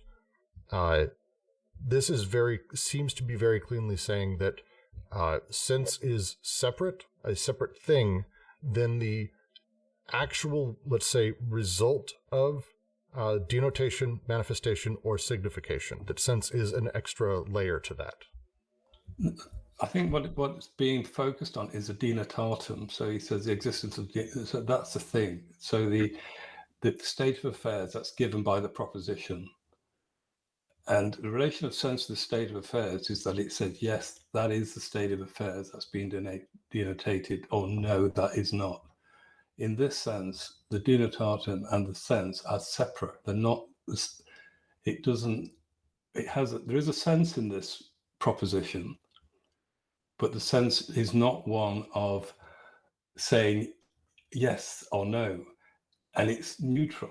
So this is the paradox of neutrality. And we'll see this further on in this section because these things are repeated, they're oppositions to each other, but the sense of them is neutral. It doesn't work. There is a sense to it, but the sense is not the one that is we first came across, in which it has relation to denotatum as one of affirming or denying what's given in the state of affairs that the denotatum denotes. So if I say sentence... Denotator denotes, and the denotatum is what is denoted. The denotatum is the referent. The denotator, he doesn't use the word, but that will be the logical thing, will be the proposition. Sense, he talks about the autonomy of sense in relation to the existence of the denotatum. So the proposition God is affirming the existence of the denotatum God. God is not is affirming or is negating the existence of the denotatum or referent God, and sense is autonomous with respect to that. It's in respect to both. So they're taken together. That's the whole point of this section. So we go on later. So he gives lots of examples from Lewis Carroll. So cats eat bats and bats eat cats. So they seem to kind of contradict each other. They're reversing. So same as God That's is the and God is infinite not. reversibility of sense. But it doesn't have to reverse. It's a reversibility, ible, that makes us see it. But whether if we're just saying God is, without God is not, sense is there. Of course, yeah, of course. So to say another You way, don't have to take it. if someone listening to this goes, Brooks is an idiot, or Brooks is smart, or Brooks is confused, whatever it is, all these things are different when it comes to the signification, but the sense of the statements is generally the same. Denotatum, I think, is important rather than signification. But I think the point is that the two elements of the proposition need to be, in a sense, opposite each other. And the sense is what's given by the totality, not by each section separately. Because obviously, yeah, you can say God is a proposition, and one can say the sense of that is that God is, and that's what's denoted by that proposition. Equally, one can say No, the God sense is of not. it is not that God is. The sense is God being. The proposition is God is. The sense is not that God is. The sense is God being, something that's neither affirmative nor negative. Sorry, I disagree, but that's just a kind of little semantic point. But No, the it's a point very is, crucial point, and we'll see it all through the text. So we can inscribe it here as a difference of interpretation between you and me, but it's not a minor point. I'm going to agree it's not a minor. I think. I'm going to say it's not a minor point. This is literally the discussion I think we ended up on last night. Of, am I wrong on this, Alyosha and Jack? Like this, we kept getting to something that feels like we're almost like nitpicking, but it's also nitpicking something that's incredibly important. So it's a very odd little thing. Sorry, I didn't want to interrupt. I just really don't think it's necessarily like tossing it out, especially given that it insists upon us so many things that come later. Yeah, no, I think I understand. I mean, I think the thing about saying God is and God is not, obviously one can go down a kind of an analysis of those statements, but I think the point here is not that. So it's the question is not to do with God existence. It's to do with two statements which contradict each other and taking them together, because then he goes on to say bats eat, cats eat bats and bats eat cats, which in the same are used. They're examples, but used in the same way. But what he's saying here is that this is what so we have the Stoics who discover the notion of sense, and then Nicola Audricourt is the next one he names as the discoverer of this idea of sense. So he's given this, it's an historical kind of precedent which he's already given, but he's now repeating it and giving it in the example that this Nicholas Audricourt did. So this is the example he actually gives himself. And then we have the kind of later manifestation, the work of Lewis Carroll, and obviously a Sale and Minon. So it's not a kind of scholastic debate about the existence of God. It's about the kind of notion of denotation and relation to sense and the logic of that. So the kind of locus classicus of this is Merleau-Ponty in The Visible and the Invisible, talking about the chiasm or reversibility of wild being.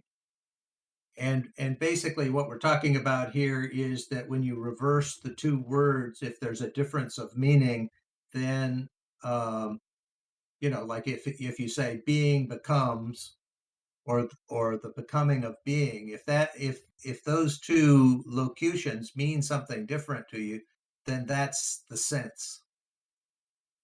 And another point is that the sense it haunts the proposition. It can't be separated from the proposition.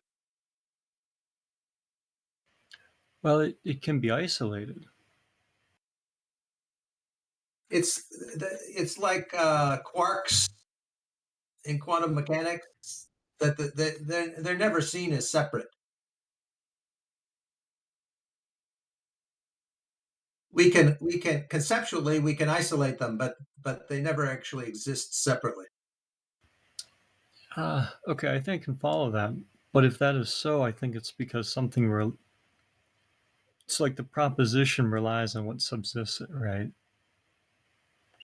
Well, okay, so I think that the problem that we're having is that we're talking about propositions, and I think a better case is poetry. When you read poetry, there's all these different senses of the words that are intermingled in the poetry. And many of those senses have nothing to do with whether something exists in the external world and nothing to do with whether someone affirms or denies propositions, but it has to do with the intermingling of the different senses of meanings of words as they're configured within the poetry that kind of resonate with each other. And so poetry is just full of sense. Propositions, the sense, they've done everything they can to get the sense out of the propositions normally. But Deleuze is basically saying, well, you can't really ever get rid of sense. It's always haunting the proposition. But it's like a condition for a proposition, right? Just like being is a pause in a becoming. And I like that you bring up poetry, because in the beginning, that's his first example in this paradox, right? Or rather, the first paradox in the series relies on the example of poetry, and this is really interesting because this is I don't see this too much in poetry except for things like Pope or poets that were actually writing like poetic treatises. But he's talking about poetry in stanza in terms of propositions. So Terence makes a great point, which which he's made before, which is that this is all aimed at the new literature that was happening at the time when Deleuze was writing, where a lot of experimentation was being done in literature, and so basically they were exploring this extra being realm, and he's trying to bring that into linguistics and to ground that practice that was happening by authors at his time.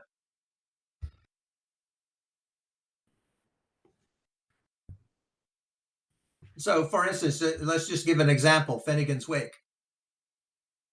Finnegan's Wake is full of sense, but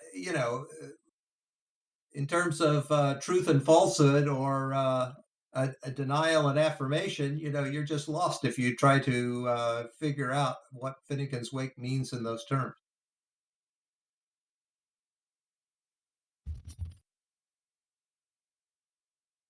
Well, Finnegan's Wake is prose, right? But if you want the poetic example, I think you need Ezra Pound's Cantos, right? Which is a similar experience to Finnegan's Wake.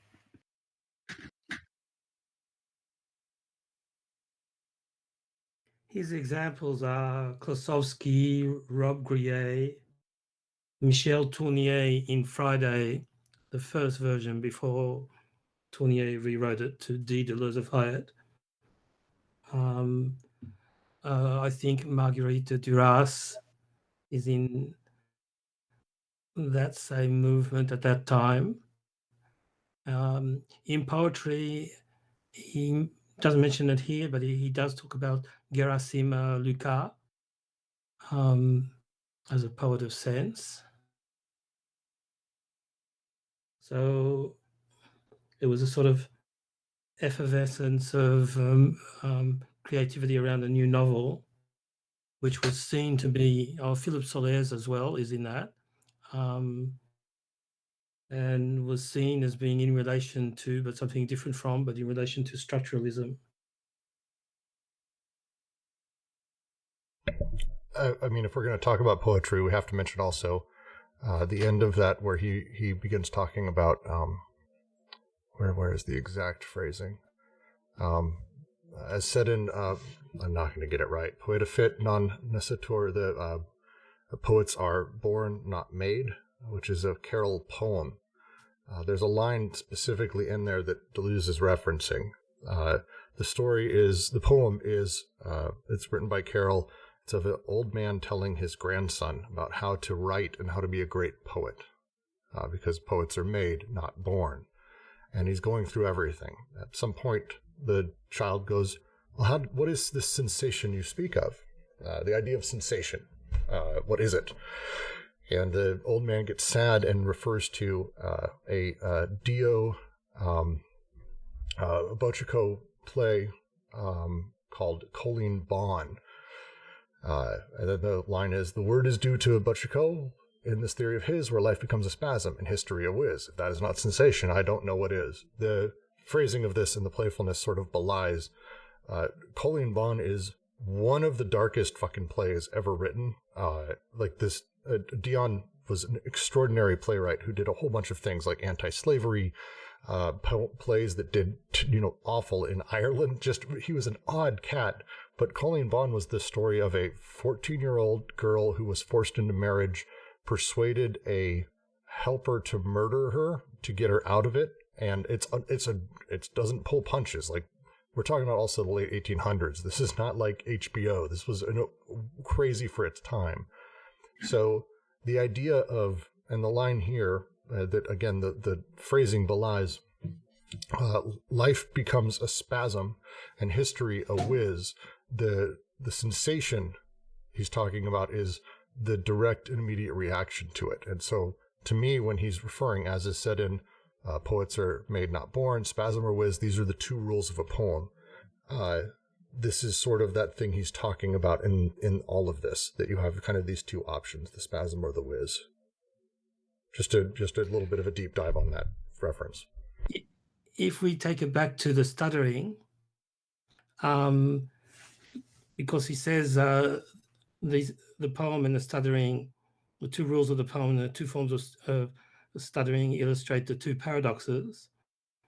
So the choreic or clonic form of a convulsive circular proliferation is meant to illustrate the first paradox of infinite regress. That's when the stutterer sort of keeps repeating the same consonant. So Brooks, you're really a good guy, and the tetanic or tonic form is a fitful immobilization when the type of stuttering where there's a pause, what you call, Brooks, an uncomfortable silence that you always feel in. So Brooks, you're a good guy. So that's the dryness of the second paradox. So I'm not too sure how that fits in. Last time I used linguistic terminology. I talked about anaphora to describe the it. Anaphora is when you use a pronoun to refer to something previously occurring in the discourse. So anaphora, I can say Brooks started preparing last night. He worked on it a long time. The he is sort of anaphoric, but you could say Brooks started working last time. It's a lot of work, and the it is anaphoric, but it replaces or refers back to the whole proposition. So this is what he's talking about, the ghostly it in the driest story. It's dry because it's just down to one single pronoun, the it, which is an aliquid, which refers back to the sense of the proposition previously pronounced. It's so okay. And the spasm or whiz. Sorry, please. could I just to finish? The spasm or whiz is sort of like the body without organs, and then the flows of Anti-Oedipus. I was going right there. That's great. The The last thing on this, because now I'm starting to be able to make connections between kind of Dion Boucicault's the reference to it, because it's a really specific one. He started using, and he kind of invented this concept of what is called the sensation scene. It's really boring now, and it's sort of assumed not just in plays, but also in films. If you've ever watched a movie, there's all kinds of stuff that happens, but then they have towards the end kind of that dramatic sensation scene, fast cuts, hard cuts, lots of lighting, quick action, that itself, out of context, is almost entirely meaningless and insists upon all of the things that have been built up in the rest of the play being a thing that you understand and can grasp in order to understand and be truly affected, sensationalized inside of this moment. This feels like a reference to that, because the sensation scene on its own is essentially, pointless. There's nothing in it. It's dramatic for dramatic's sake, but it works because of all these other propositions that sort of surround it. It feels like there's a line that sort of connects there for me. I guess what I'm getting out of it is like the use of poetry here is to teach us, like we're saying about the spasm and the whiz, to illustrate those two paradoxes, right? So in the first paradox, he's looking at how in the poem stanzas become denotated and their sense becomes denotated, right? But he's also looking at how stanzas have expression. And that's, I think, really important, because that expression is not only what's going to be denotated later on, but that seems to be something like that's particularly important in poetry, right? Is the expression that here we're calling them propositions are able to have, but also their denotative aspect, right? Whether it's a denotation in the world or a denotation poetically, like in Eliot, where you've got tons of allusions going on, or it's a denotation through internal form in the poetry, right? But on the flip side, it looks like with Whiz, you're talking about how poetry creates something of an isolation of an event, right? Or of sense. So in the former case, you're talking about how poetry creates events, but then denotes those events in order to move toward new events, right? And sort of builds not upward or downward, but across itself, right? Builds its form outward. Whereas Whiz, it seems to me, he's talking about how poetry constructs an isolation of an event, but that in of itself becomes a poem. So it's like it's a sterile poetry, which is really, really quite interesting, because usually we think of poetry as being anything but sterile. But at least in terms of the Whiz, he seems to be suggesting that poetry can create a sterility of an event or of a sense, if you like. It's sterile, but it's genetic. So the sterility is associated with the multiplicity of interpretations. I'll buy that, but it's also in the way it affects like the aliquidity of something, yeah. Well, that's kind of redundant, but yeah, I could see that too. It's not a negative sterility. It's a splendid sterility. I guess like there you would really want something like Ezra Pound's idea of, I think is prismatics, right? Where you construct the poem in such a way that it has the potentiality for multiple interpretations, right? So that it's not dependent, the poetic interpretation isn't dependent on your audience, it's dependent on the actual poem's construction, which is, I think, what Whiz and Spasm give you. It's a Kent found. I mean, I really do think there's a huge reference here, and I'm gonna be just spending time digging into it, to the sensation scene, because the function that works in the play, just to quote what Kent found, it put very cleanly. Inside of the sensation scene, the unspeakable truth is revealed, and is the revelation of who is the true villain and who is the innocent victim. The revelation occurs as a spectacular, moving sensation. That is, it is felt as sensation, not simply registered as ratiocination in the cause-effect logic of the narrative, because it shifts to different register of signification, often bypassing language altogether.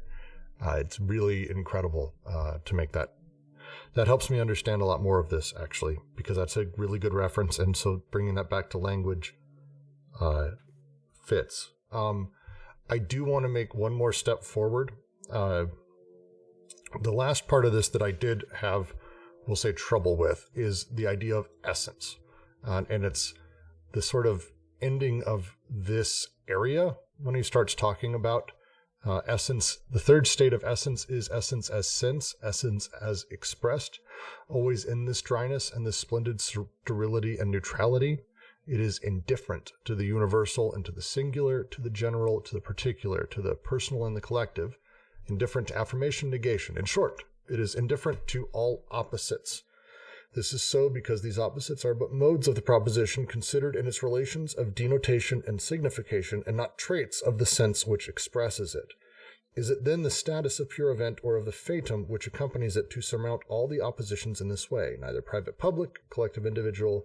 It is more terrible and powerful than neutrality to the extent that it is all of these things at once. Awkward ending question, because it's not really a question or phrased as one. The question I have here is how to understand like essence. My notes I have is that essence is signified by the proposition in the order of concepts. The first part. The second part of essence is designated by the proposition and the particular things. Well, the third is essence as sense expressed, which is always indifferent and neutral. These are the three houses of essence as he describes. Are my notes even close? Well, I think you'd want the last paragraph of the third paradox, right? How can we Correct, summarize correct. these paradoxes and neutrality? So, right, an animal is nothing other than an animal, being indifferent to the universal and to the singular, to the particular and to the general. So he's talking about deduction and induction, right? The first state of essence is essence as signified by the proposition in the order of concept and of conceptual implications. The second state of essence is essence as designated by the proposition of the particular things in which it is involved. Right, so in the first state, you've got essence in terms of the signification through the proposition, right? In the second, you've got essence as designated in the particular things. So right there, like we're going back to like a denotation.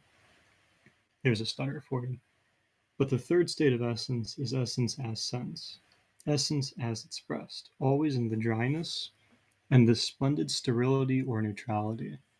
So like if we go back to what we said about Plato and this point about like inversion and that, I think this is kind of what he's talking about is essence isn't necessarily in the being of something, and essence isn't necessarily in the body, right? Deleuze seems to be saying that there's a way of conceiving essence as in sense, or that is to say that if we're going to talk about essence in this third sense, again, we're talking about expression. And this is where I think the ethics becomes very important.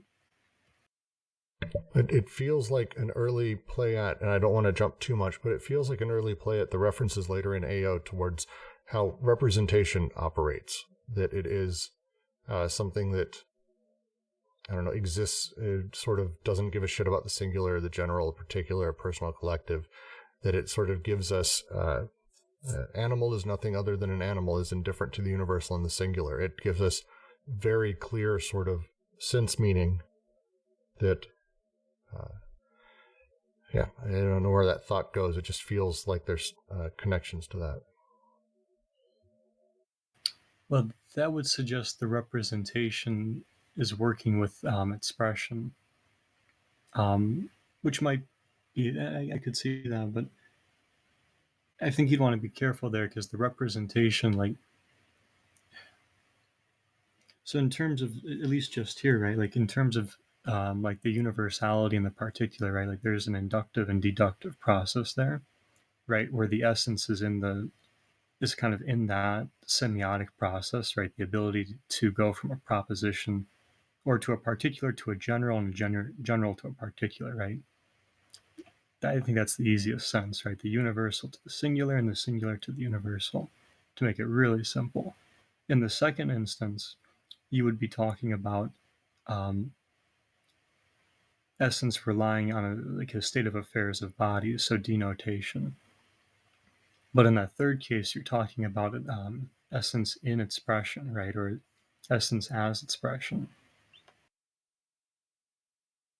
Which means essence as the sense. Yeah, essence as I like that sense. one. Essence as sense expressed. I'm not going to be able to say this correctly. Essence as sense expressed. And essence as sense expressed is always neutral. Doesn't give a shit about quantity, quality, modality. Doesn't give a shit about any of those things. It's indifferent to sort of these weird oppositions to all opposites in general.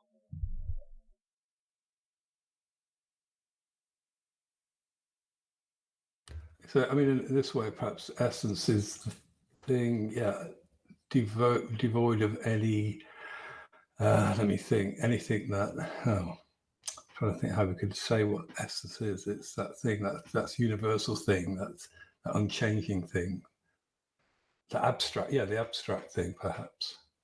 And because of it's like, it's a sense which is neutral, has this neutrality. Yeah. So Deleuze used the term neutrality, and that's what the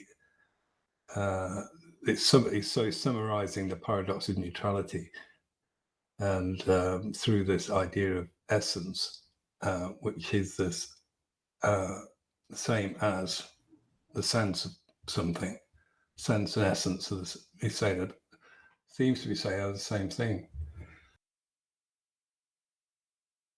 I mean, I'm going to have to ask, because I think I'm with Alyosha. The question is, it's a radical move to place essence on things rather than within them. And is that what's happening here? Terrence? Where is it on things? That's, I almost said that's the sense I'm getting. Jesus Christ. I don't know. I can't use other words right now. That's the sense I'm getting through this. Because again, bodies and effects are separate. The essence of things, because they are sort of that, they're the mist in the valley, and the essence is derived from that. That if essence is there, it's on top of the bodies, not necessarily within them. The essence of things. Yes, on like that. What confuses me is he talks about not three senses of essence, but three states of essence. But essence can be what can be defined in terms of the significations of the proposition. Essence can be designated as occurring within particular things. So that's sort of ostensive definition. He doesn't even bother talking about manifestation for essence because it doesn't seem to be an appropriate category to go with essence. And then there's this third state or notion of essence, which is what he's been going on about, or trying to extract and isolate and analyze and develop for the last 5 series. And he gets to the point where you could call that the sense that he's extracted. You can call it a state of essence if you want. I don't think this is something that he keeps up later. He will prefer heseity, which he will describe as a form of essence. It's the thisness of the event. So that's what I'm getting there. The dryness as well, the animal tantum, the animal just as merely an animal. So it's the purified state purified of significations. That would be something that could be expressive of or analyzed as expressive of an essence, but it's indifferent to all these opposites, and at the same time so it's powerless, and at the same time it's terrible and powerful because it is all of these things, so all of these opposites at once. Because I think there's the I'm going to say the extraction aspect of the essence as it corresponds to the sense, and there's the genetic aspect of the sense. So it's always going to be linked to a Stoic ethics, which is said a few times already, and it comes up in the notion of care. So it's both in the expression, it's what is expressed in the expression, and what is attributed to the things, but it's not just anything that is insisting in the sentence. It's something essential. On if you sort of loosen up your idea of what an essence is, you can't point to it. That's denotation, ostensive definition. You can't define it. That's signification, and the web of implications. But you can glimpse it in when it's functioning as a fourth dimension in when language is functioning.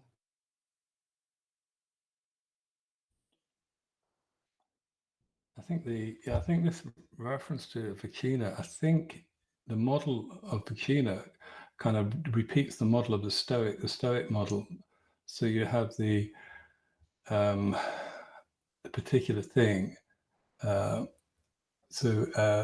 two states, an animal and sort of the universal and the singular, are like the body and its effects. I think this model here is kind of modeling the Stoic, but obviously it's not the same. But the two things that I put forward, the universal and the singular, so the thing that applies to everything and the thing that applies to just one thing, they're kind of put in opposition. So as we saw earlier about language and things that eaten and language, I can't remember the oppositions, but so this here is using it third state of essence. So the third state in opposition to these two is essence as sense.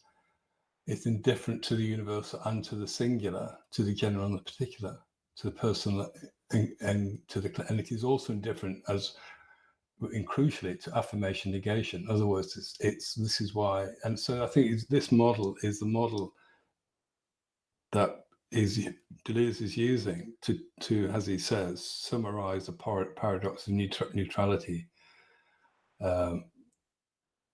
So the idea in which the sense is not affected by the modes, as is the beginning of this paragraph, the sense is not affected by the modes of the proposition. So there might be different modes, so to do with quality, quantity, etc. But the sense is never affected by that. So this model here is repeating that, but through an idea of essence. But it's kind of confirming it as well. It's confirming that neutrality.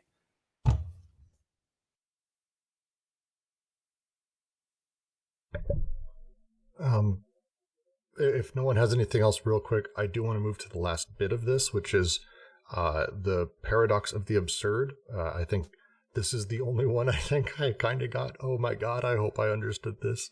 The simple, very simple version of this, and then we can go back to the larger conversation because I do want to get back to it, is at a basic level, From this paradox is derived yet another: propositions which designate contradictory objects themselves have a sense. Their denotation, however, cannot at all be fulfilled, nor do they have signification. So basically, propositions that have different objects, they have sense even though their denotation can't be fulfilled, nor do they have signification, which would define their possibility for such fulfillment. Because of this, these elements become, they have extra being. They're almost absurd. And the use of absurd here versus nonsense, which has been used elsewhere, I found interesting, and I wondered if, because I know you guys have been doing this more, is there a reason that choice was made? It feels like nonsense is a very different beast than absurdity because of this, because, it's impossible objects that have a precise position but are completely unrealizable. Feels like absurdity, whereas nonsense is playing within such things. Is that a decent version of that? Or say it however you want. How would you explain the absurd here? Because that's the question. The absurd doesn't work in signification. So in terms of rearranging premises and conclusions, or universals and particulars, the absurd is where that's not possible, right? Because it's impossible.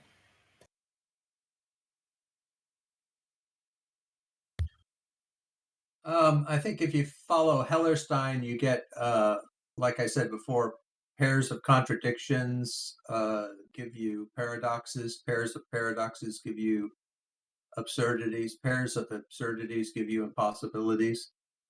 So basically, there's an intensification of the mixture. As you go up this series. So the difference, as I understand it, and as he talks about verses in the second series, is that the absurd is that which has no ability to ever be realized inside of kind of anything, really, because it's impossible objects that are outside of being. But nonsense is that sort of odd thing that happens in our response to paradoxes themselves. And he uses the example of the koans of Zen Buddhism, English and American nonsense on the other, as sort of this playful way that we're able to play with sense as nonsense, but that's a very different thing than absurdity.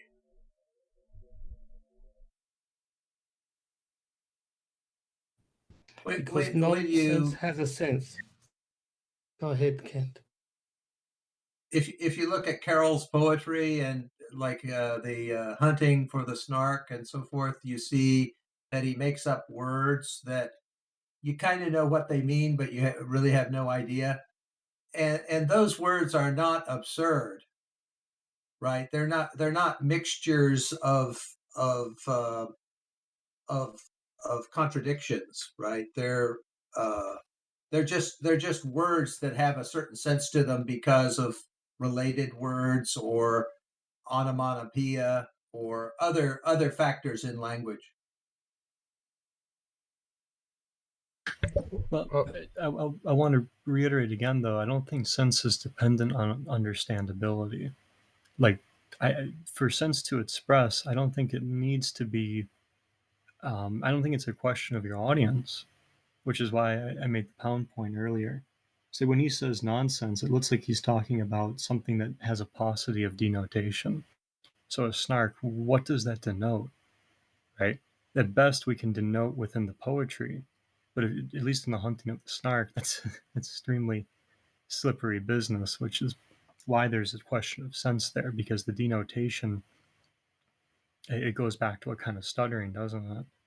But with the absurdity, it's in that you can't use semiotics to work this problem out either, because it's impossible, right? You can't get the particular and the general so as to induce and deduce the snark. But to your point, you can express the snark, right, in its equidity and in the event. I just want to make a point that Zizek, when he talks about things being impossible, this is more or less what he's talking about. Yes, I think so. I actually, that was in my head, so I'm glad you said it. Okay.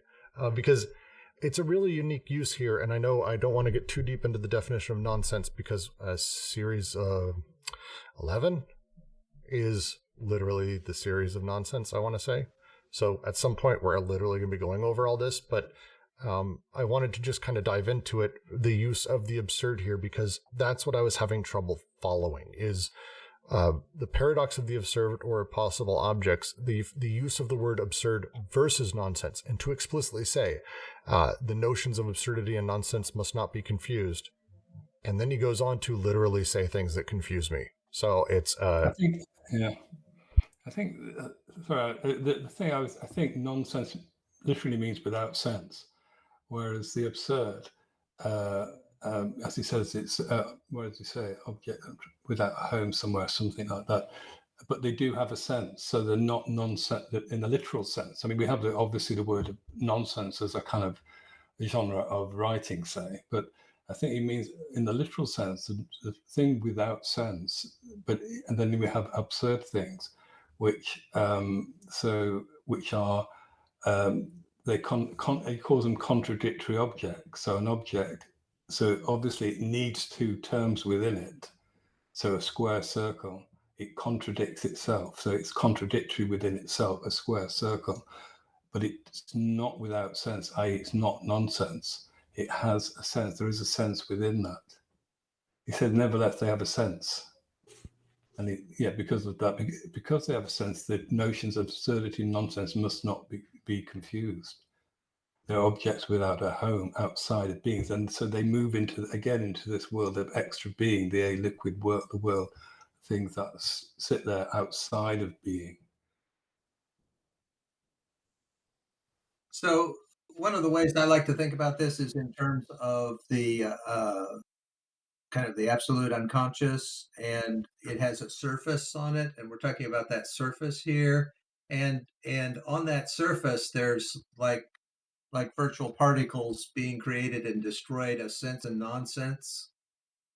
And so so when we're talking about the impossible, we're talking about that unconscious. I usually use the term ultra being for that it's a transcendent realm, and it's that which never becomes conscious, which Michel Henry talks about in The Essence of Manifestation. The essence is that which never manifests. So there's that level that's the transcendent realm of that which never manifests, which is impossible. Like it's impossible for it to manifest. But then there's this surface, and on that surface is created and destroyed, like virtual particles, sense and nonsense all the time. And that is, but what happens with virtual particles is that some of them become conserved. And when it becomes conserved, those are the ones that go on to have meaning and become kind of more or less permanent. And so our whatever we say is on this backdrop of the continual creation of sense and nonsense as a becoming. I would add that it's fluctuating, the difference in belonging to the element of sense or the element of signification concerning these so-called impossible objects. The first one, I must admit, I'm ignorant of. The idea is that given the significations, that is to say, the significations we have now, a square circle is impossible. It's a contradiction. And according to ordinary standard logic, from a contradiction, everything follows. So there's a sort of explosion of signification, and it explains nothing. I wonder if in non-Euclidean geometry, square circles are automatically ruled out. Matter without extension, that's an impossible object in classical mechanics.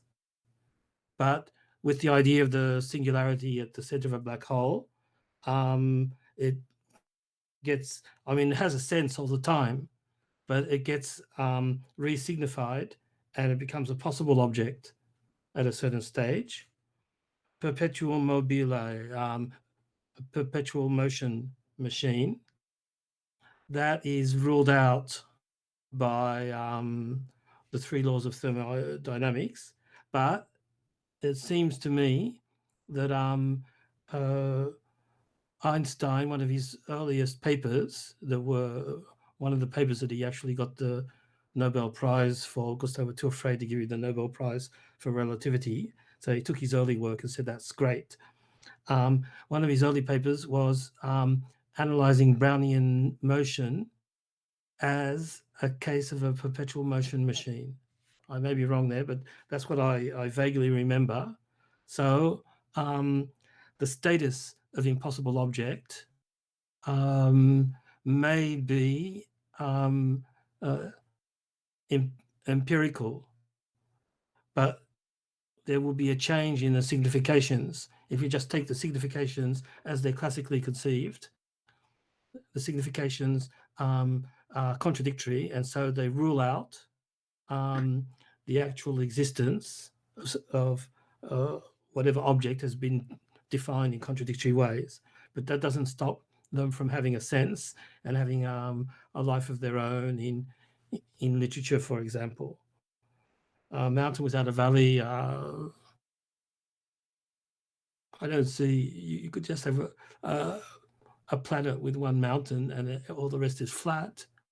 I think it should be a mountain range without a valley, because the mountain without a valley doesn't seem very contradictory to me. But let's suppose it's contradictory, but it could be made possible in certain circumstances, and then it would no longer be contradictory.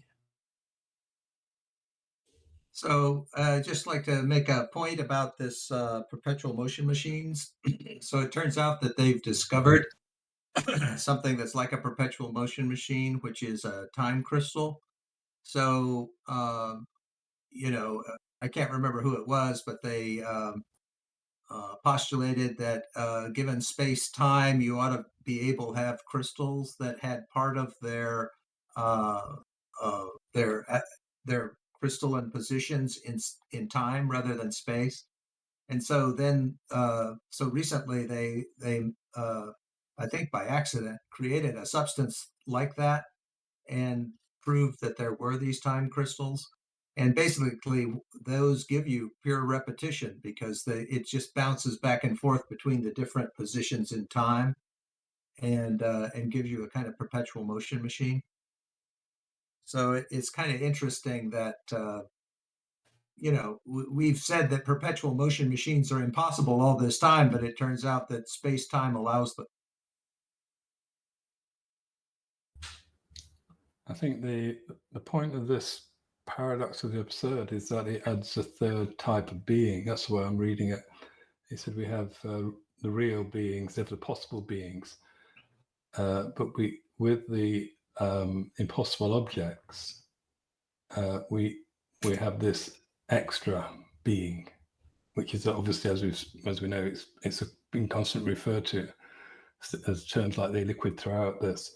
So this gives a third type of being, which is discussed in terms of its possibility and impossible, possible and the impossible.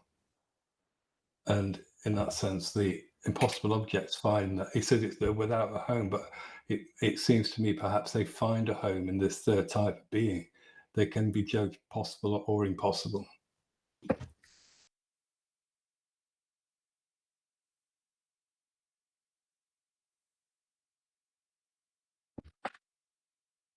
Another thing that ought to be kept in mind is that the way things have worked out in analytic philosophy is they started out with just extension, and then slowly they begrudgingly they some of the analytic philosophers accepted the idea that there could be intension with an S, like Frege said, which is what he called sense, and then they went up to hyper intentionality, which are counterfactuals.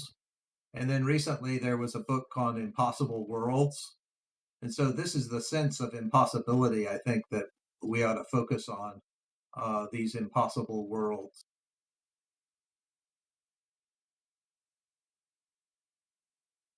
Which is basically bringing in modality as a something to reckon with. I think that's because when we say extra being, right, he's talking about something that's not confined to being.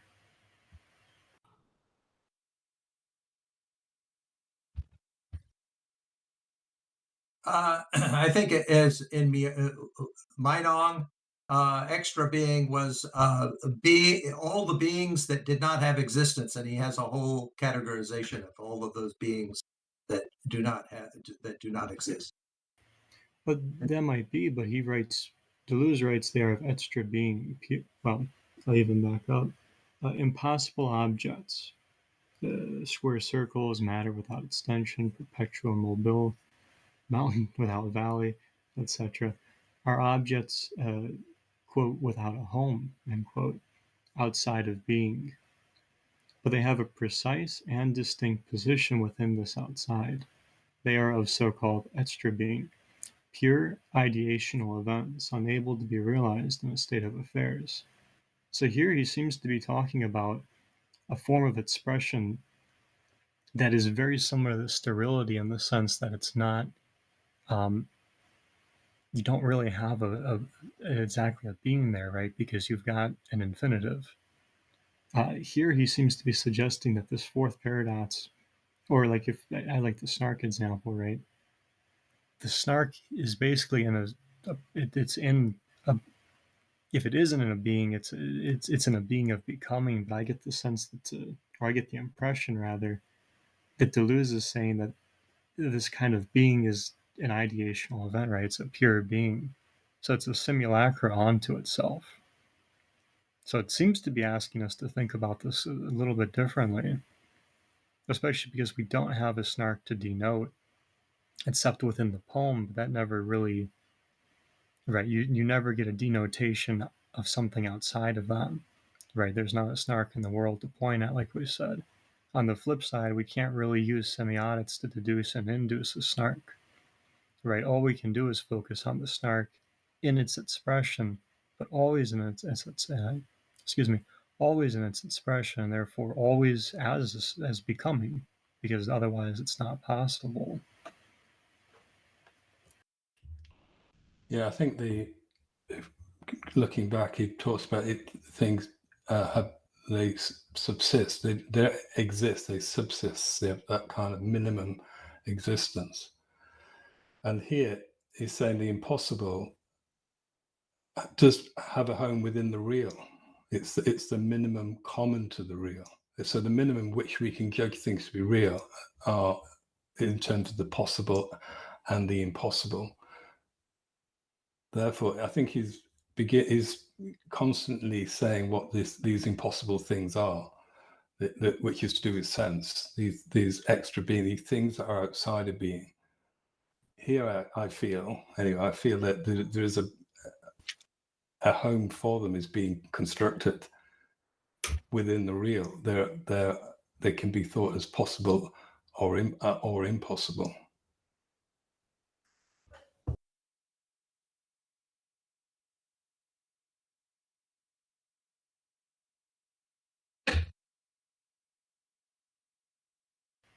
Well, that's the thing, right? The extra being seems to give you, it seems to be, and this is another point about a frontier, right? So like when he says extra being, extra existent, like he's talking about something that I don't think can be put into existence or into being, right? In the same way that he says the being of the real is the matter of denotations, and the being of the possible is the form of significations, right? We've seen throughout these paradoxes how there's a way of breaking with that, right? Paradox 1 and 2, and then premise 2 and 1 in the third paradox, respectively. So when he writes, we must yet have this extra being, which defines a minimum common to the real, the possible, and the impossible. For the principle of contradiction is applied to the possible and to the real, but not to the impossible. Impossible entities are so-called extra existence, reduced to this minimum, and insisting as such in the proposition. Like, this sounds very Lucretian to me.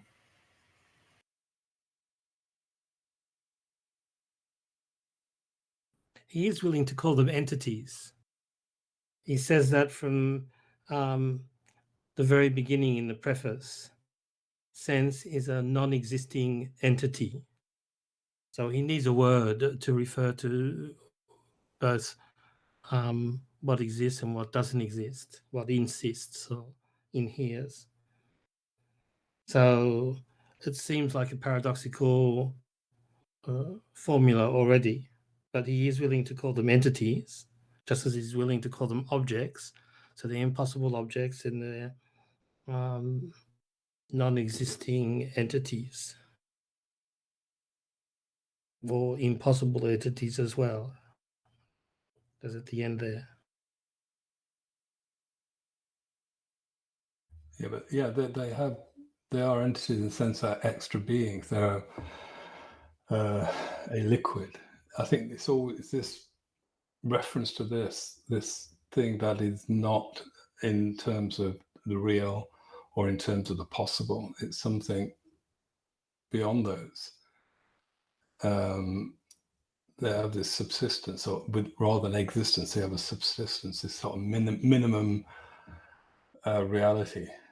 So the impossible entity, they are entities. They have some kind of being, but the being is extra. Is in the form of being extra. As you said, extra existence. They're things that exist, but as extras. I think I'm not sure the word extra here, but it might mean beyond or something like that. I'm not sure. It does have a definite meaning within this kind of thinking, especially in the scholastics. Well, and that's exactly what I'm proposing to you. I mean, you're dead on. He is calling them entities, but he's qualifying them as impossible entities, right? So it's not really, it's like a weird sense of affirmation and negation there, right? Because when he calls them like extra existence and that reduced to this minimum and insisting as such in the proposition, the interesting thing to me here is he seems to be saying that there's something about the event which can be something like the snark, right? It can have this this basically non-ending extension, yeah. It can be caught up in becoming where there's not really, right, we may conceive of pauses, but this is purely not going to pause. And what kind of makes this possible is the paucity of denotation and signification, yeah. Which is interesting, as now we're talking about the possibility of impossibility being a condition for possibility, right? So it's, like you said, it's messing with us in terms of like a paradox. But I do get the sense he's saying here that there's something in terms of becoming that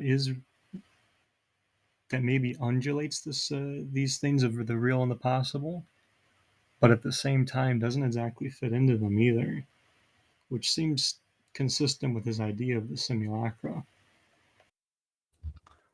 Yeah, for me, I think this gives me a kind of bigger understanding of the title of the book, The Logic of Sense. This logic of sense is outside of the kind of notion of the real and the notion of the possible, which are the two ways in which being has been thought. And he's saying it's this third thing, which is absolutely typified by this notion of sense, this thing that exists between the two, that's beyond, that's given off by the two, shall we say.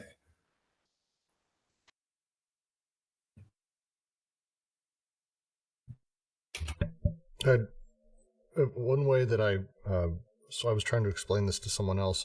One way that I described it is when someone tells you something or has a proposition and you kind of repeat it back to them and their response is, well, I didn't mean literally. Like, this is kind of, we're talking about that type of thing, like the figurative, that side of stuff. Is that, yeah? But no, because I don't think it relies on understanding.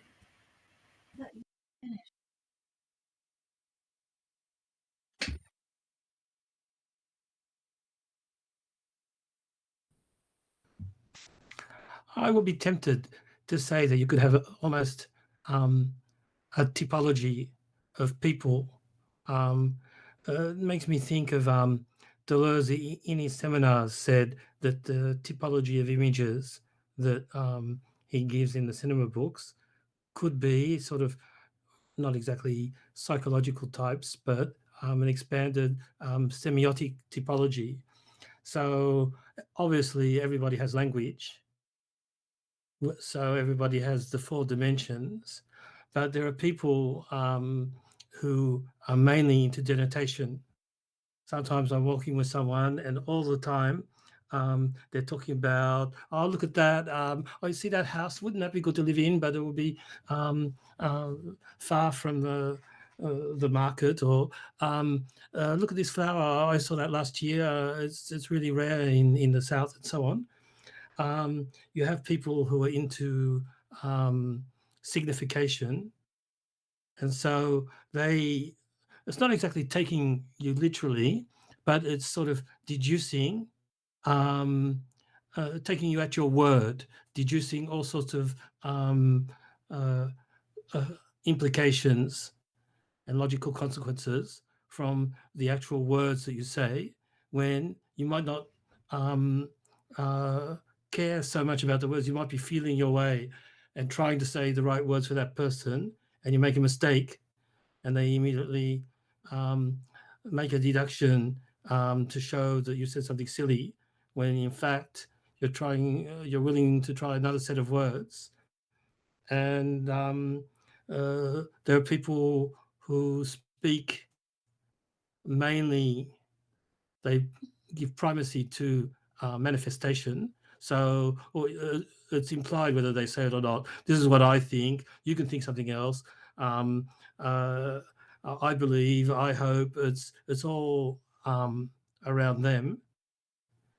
And then there's there are the people who are not necessarily all the time. You obviously transit between all 4 poles or dimensions. But there are people who mainly talk by giving the sense of what's going on or what they're trying to talk about.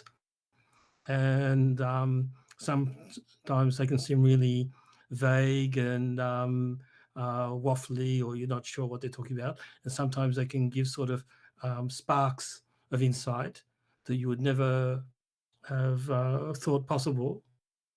And that's what you get from reading philosophy and poetry as well. But there are people who function in those terms. So when somebody replies, I didn't mean that literally, it could mean I was privileging another of the 4 dimensions of language than the one you thought I was talking in terms of.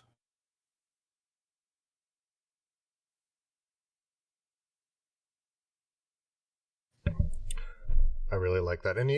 So at this point, we are at the 2.5 hour mark. I'm going to start winding us down. Is there any closing thoughts or last things to say? Because this has been a lot, and I think there's a good chance I'm going to be posting random questions or annoying different ones of you with different ones over the next few days as we prep for what is significantly more difficult thing. I do have one last question, because I always try to read all the secondary literature and everything. One I found said that the point of this, essentially what is the thing that is coming to the end of this series, is that sense itself is the event. And it feels like that's almost a oversimplification, but it may be possible. Is there anything there, or should I just give up on that? And then I'll close this out.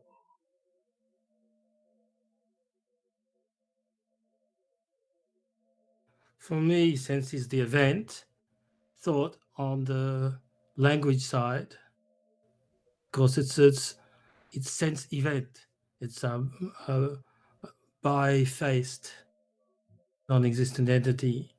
When you're thinking more on the language side, you'll say sense. When you're thinking more on the bodies side and what is attributed to bodies, you'll be tempted to say event. Um, Like Jack says, the Sorry, event between things and language. sorry. Jack says the sense is the event between things and language. Yes. All right. So one of the things that we ought to think about is the fact that, he's giving us all these different words like event, effect, becoming, noema. So these different terms are coming from different contexts and different spheres.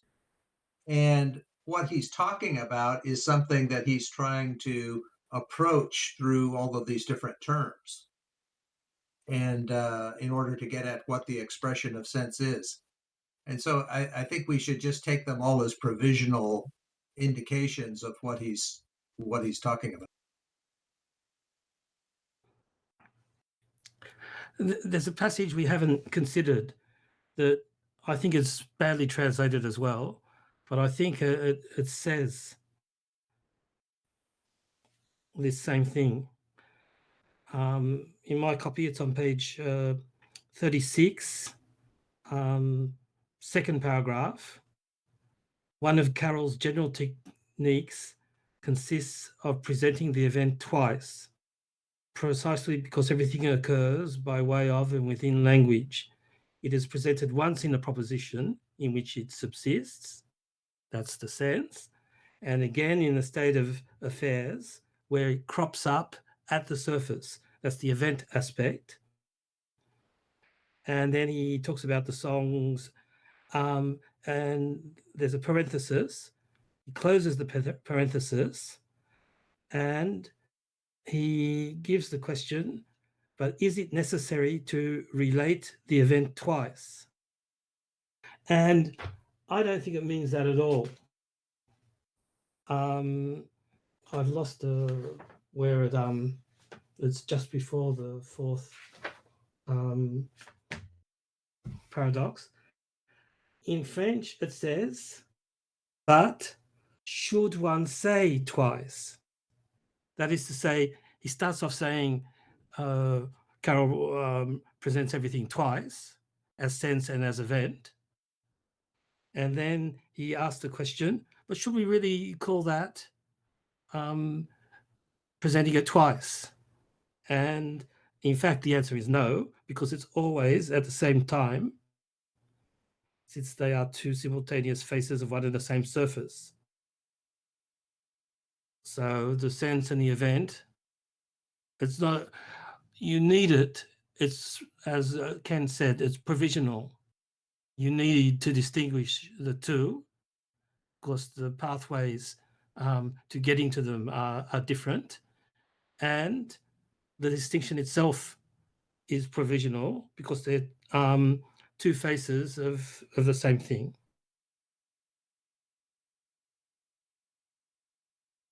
That's fantastic. Sorry, go ahead. No, that's it. Insistence and extra being. Insistence, sense, extra being, event or attribute. So that's fantastic. It's a great way to close it out. Any last quick thoughts before I shut this down? All right. With that, I will say thank all of you very much for coming. This is always wonderful. I apologize I wasn't super helpful on this read, except maybe steering and all of that. This is always wonderful. This is going to start getting more and more difficult, and I appreciate all of you being here to essentially help me through this, is how it feels, even though it's not actually what's happening, but that's the sense I have of things. So there we go. All right, with that, I'm going to close it out. Thank you so much.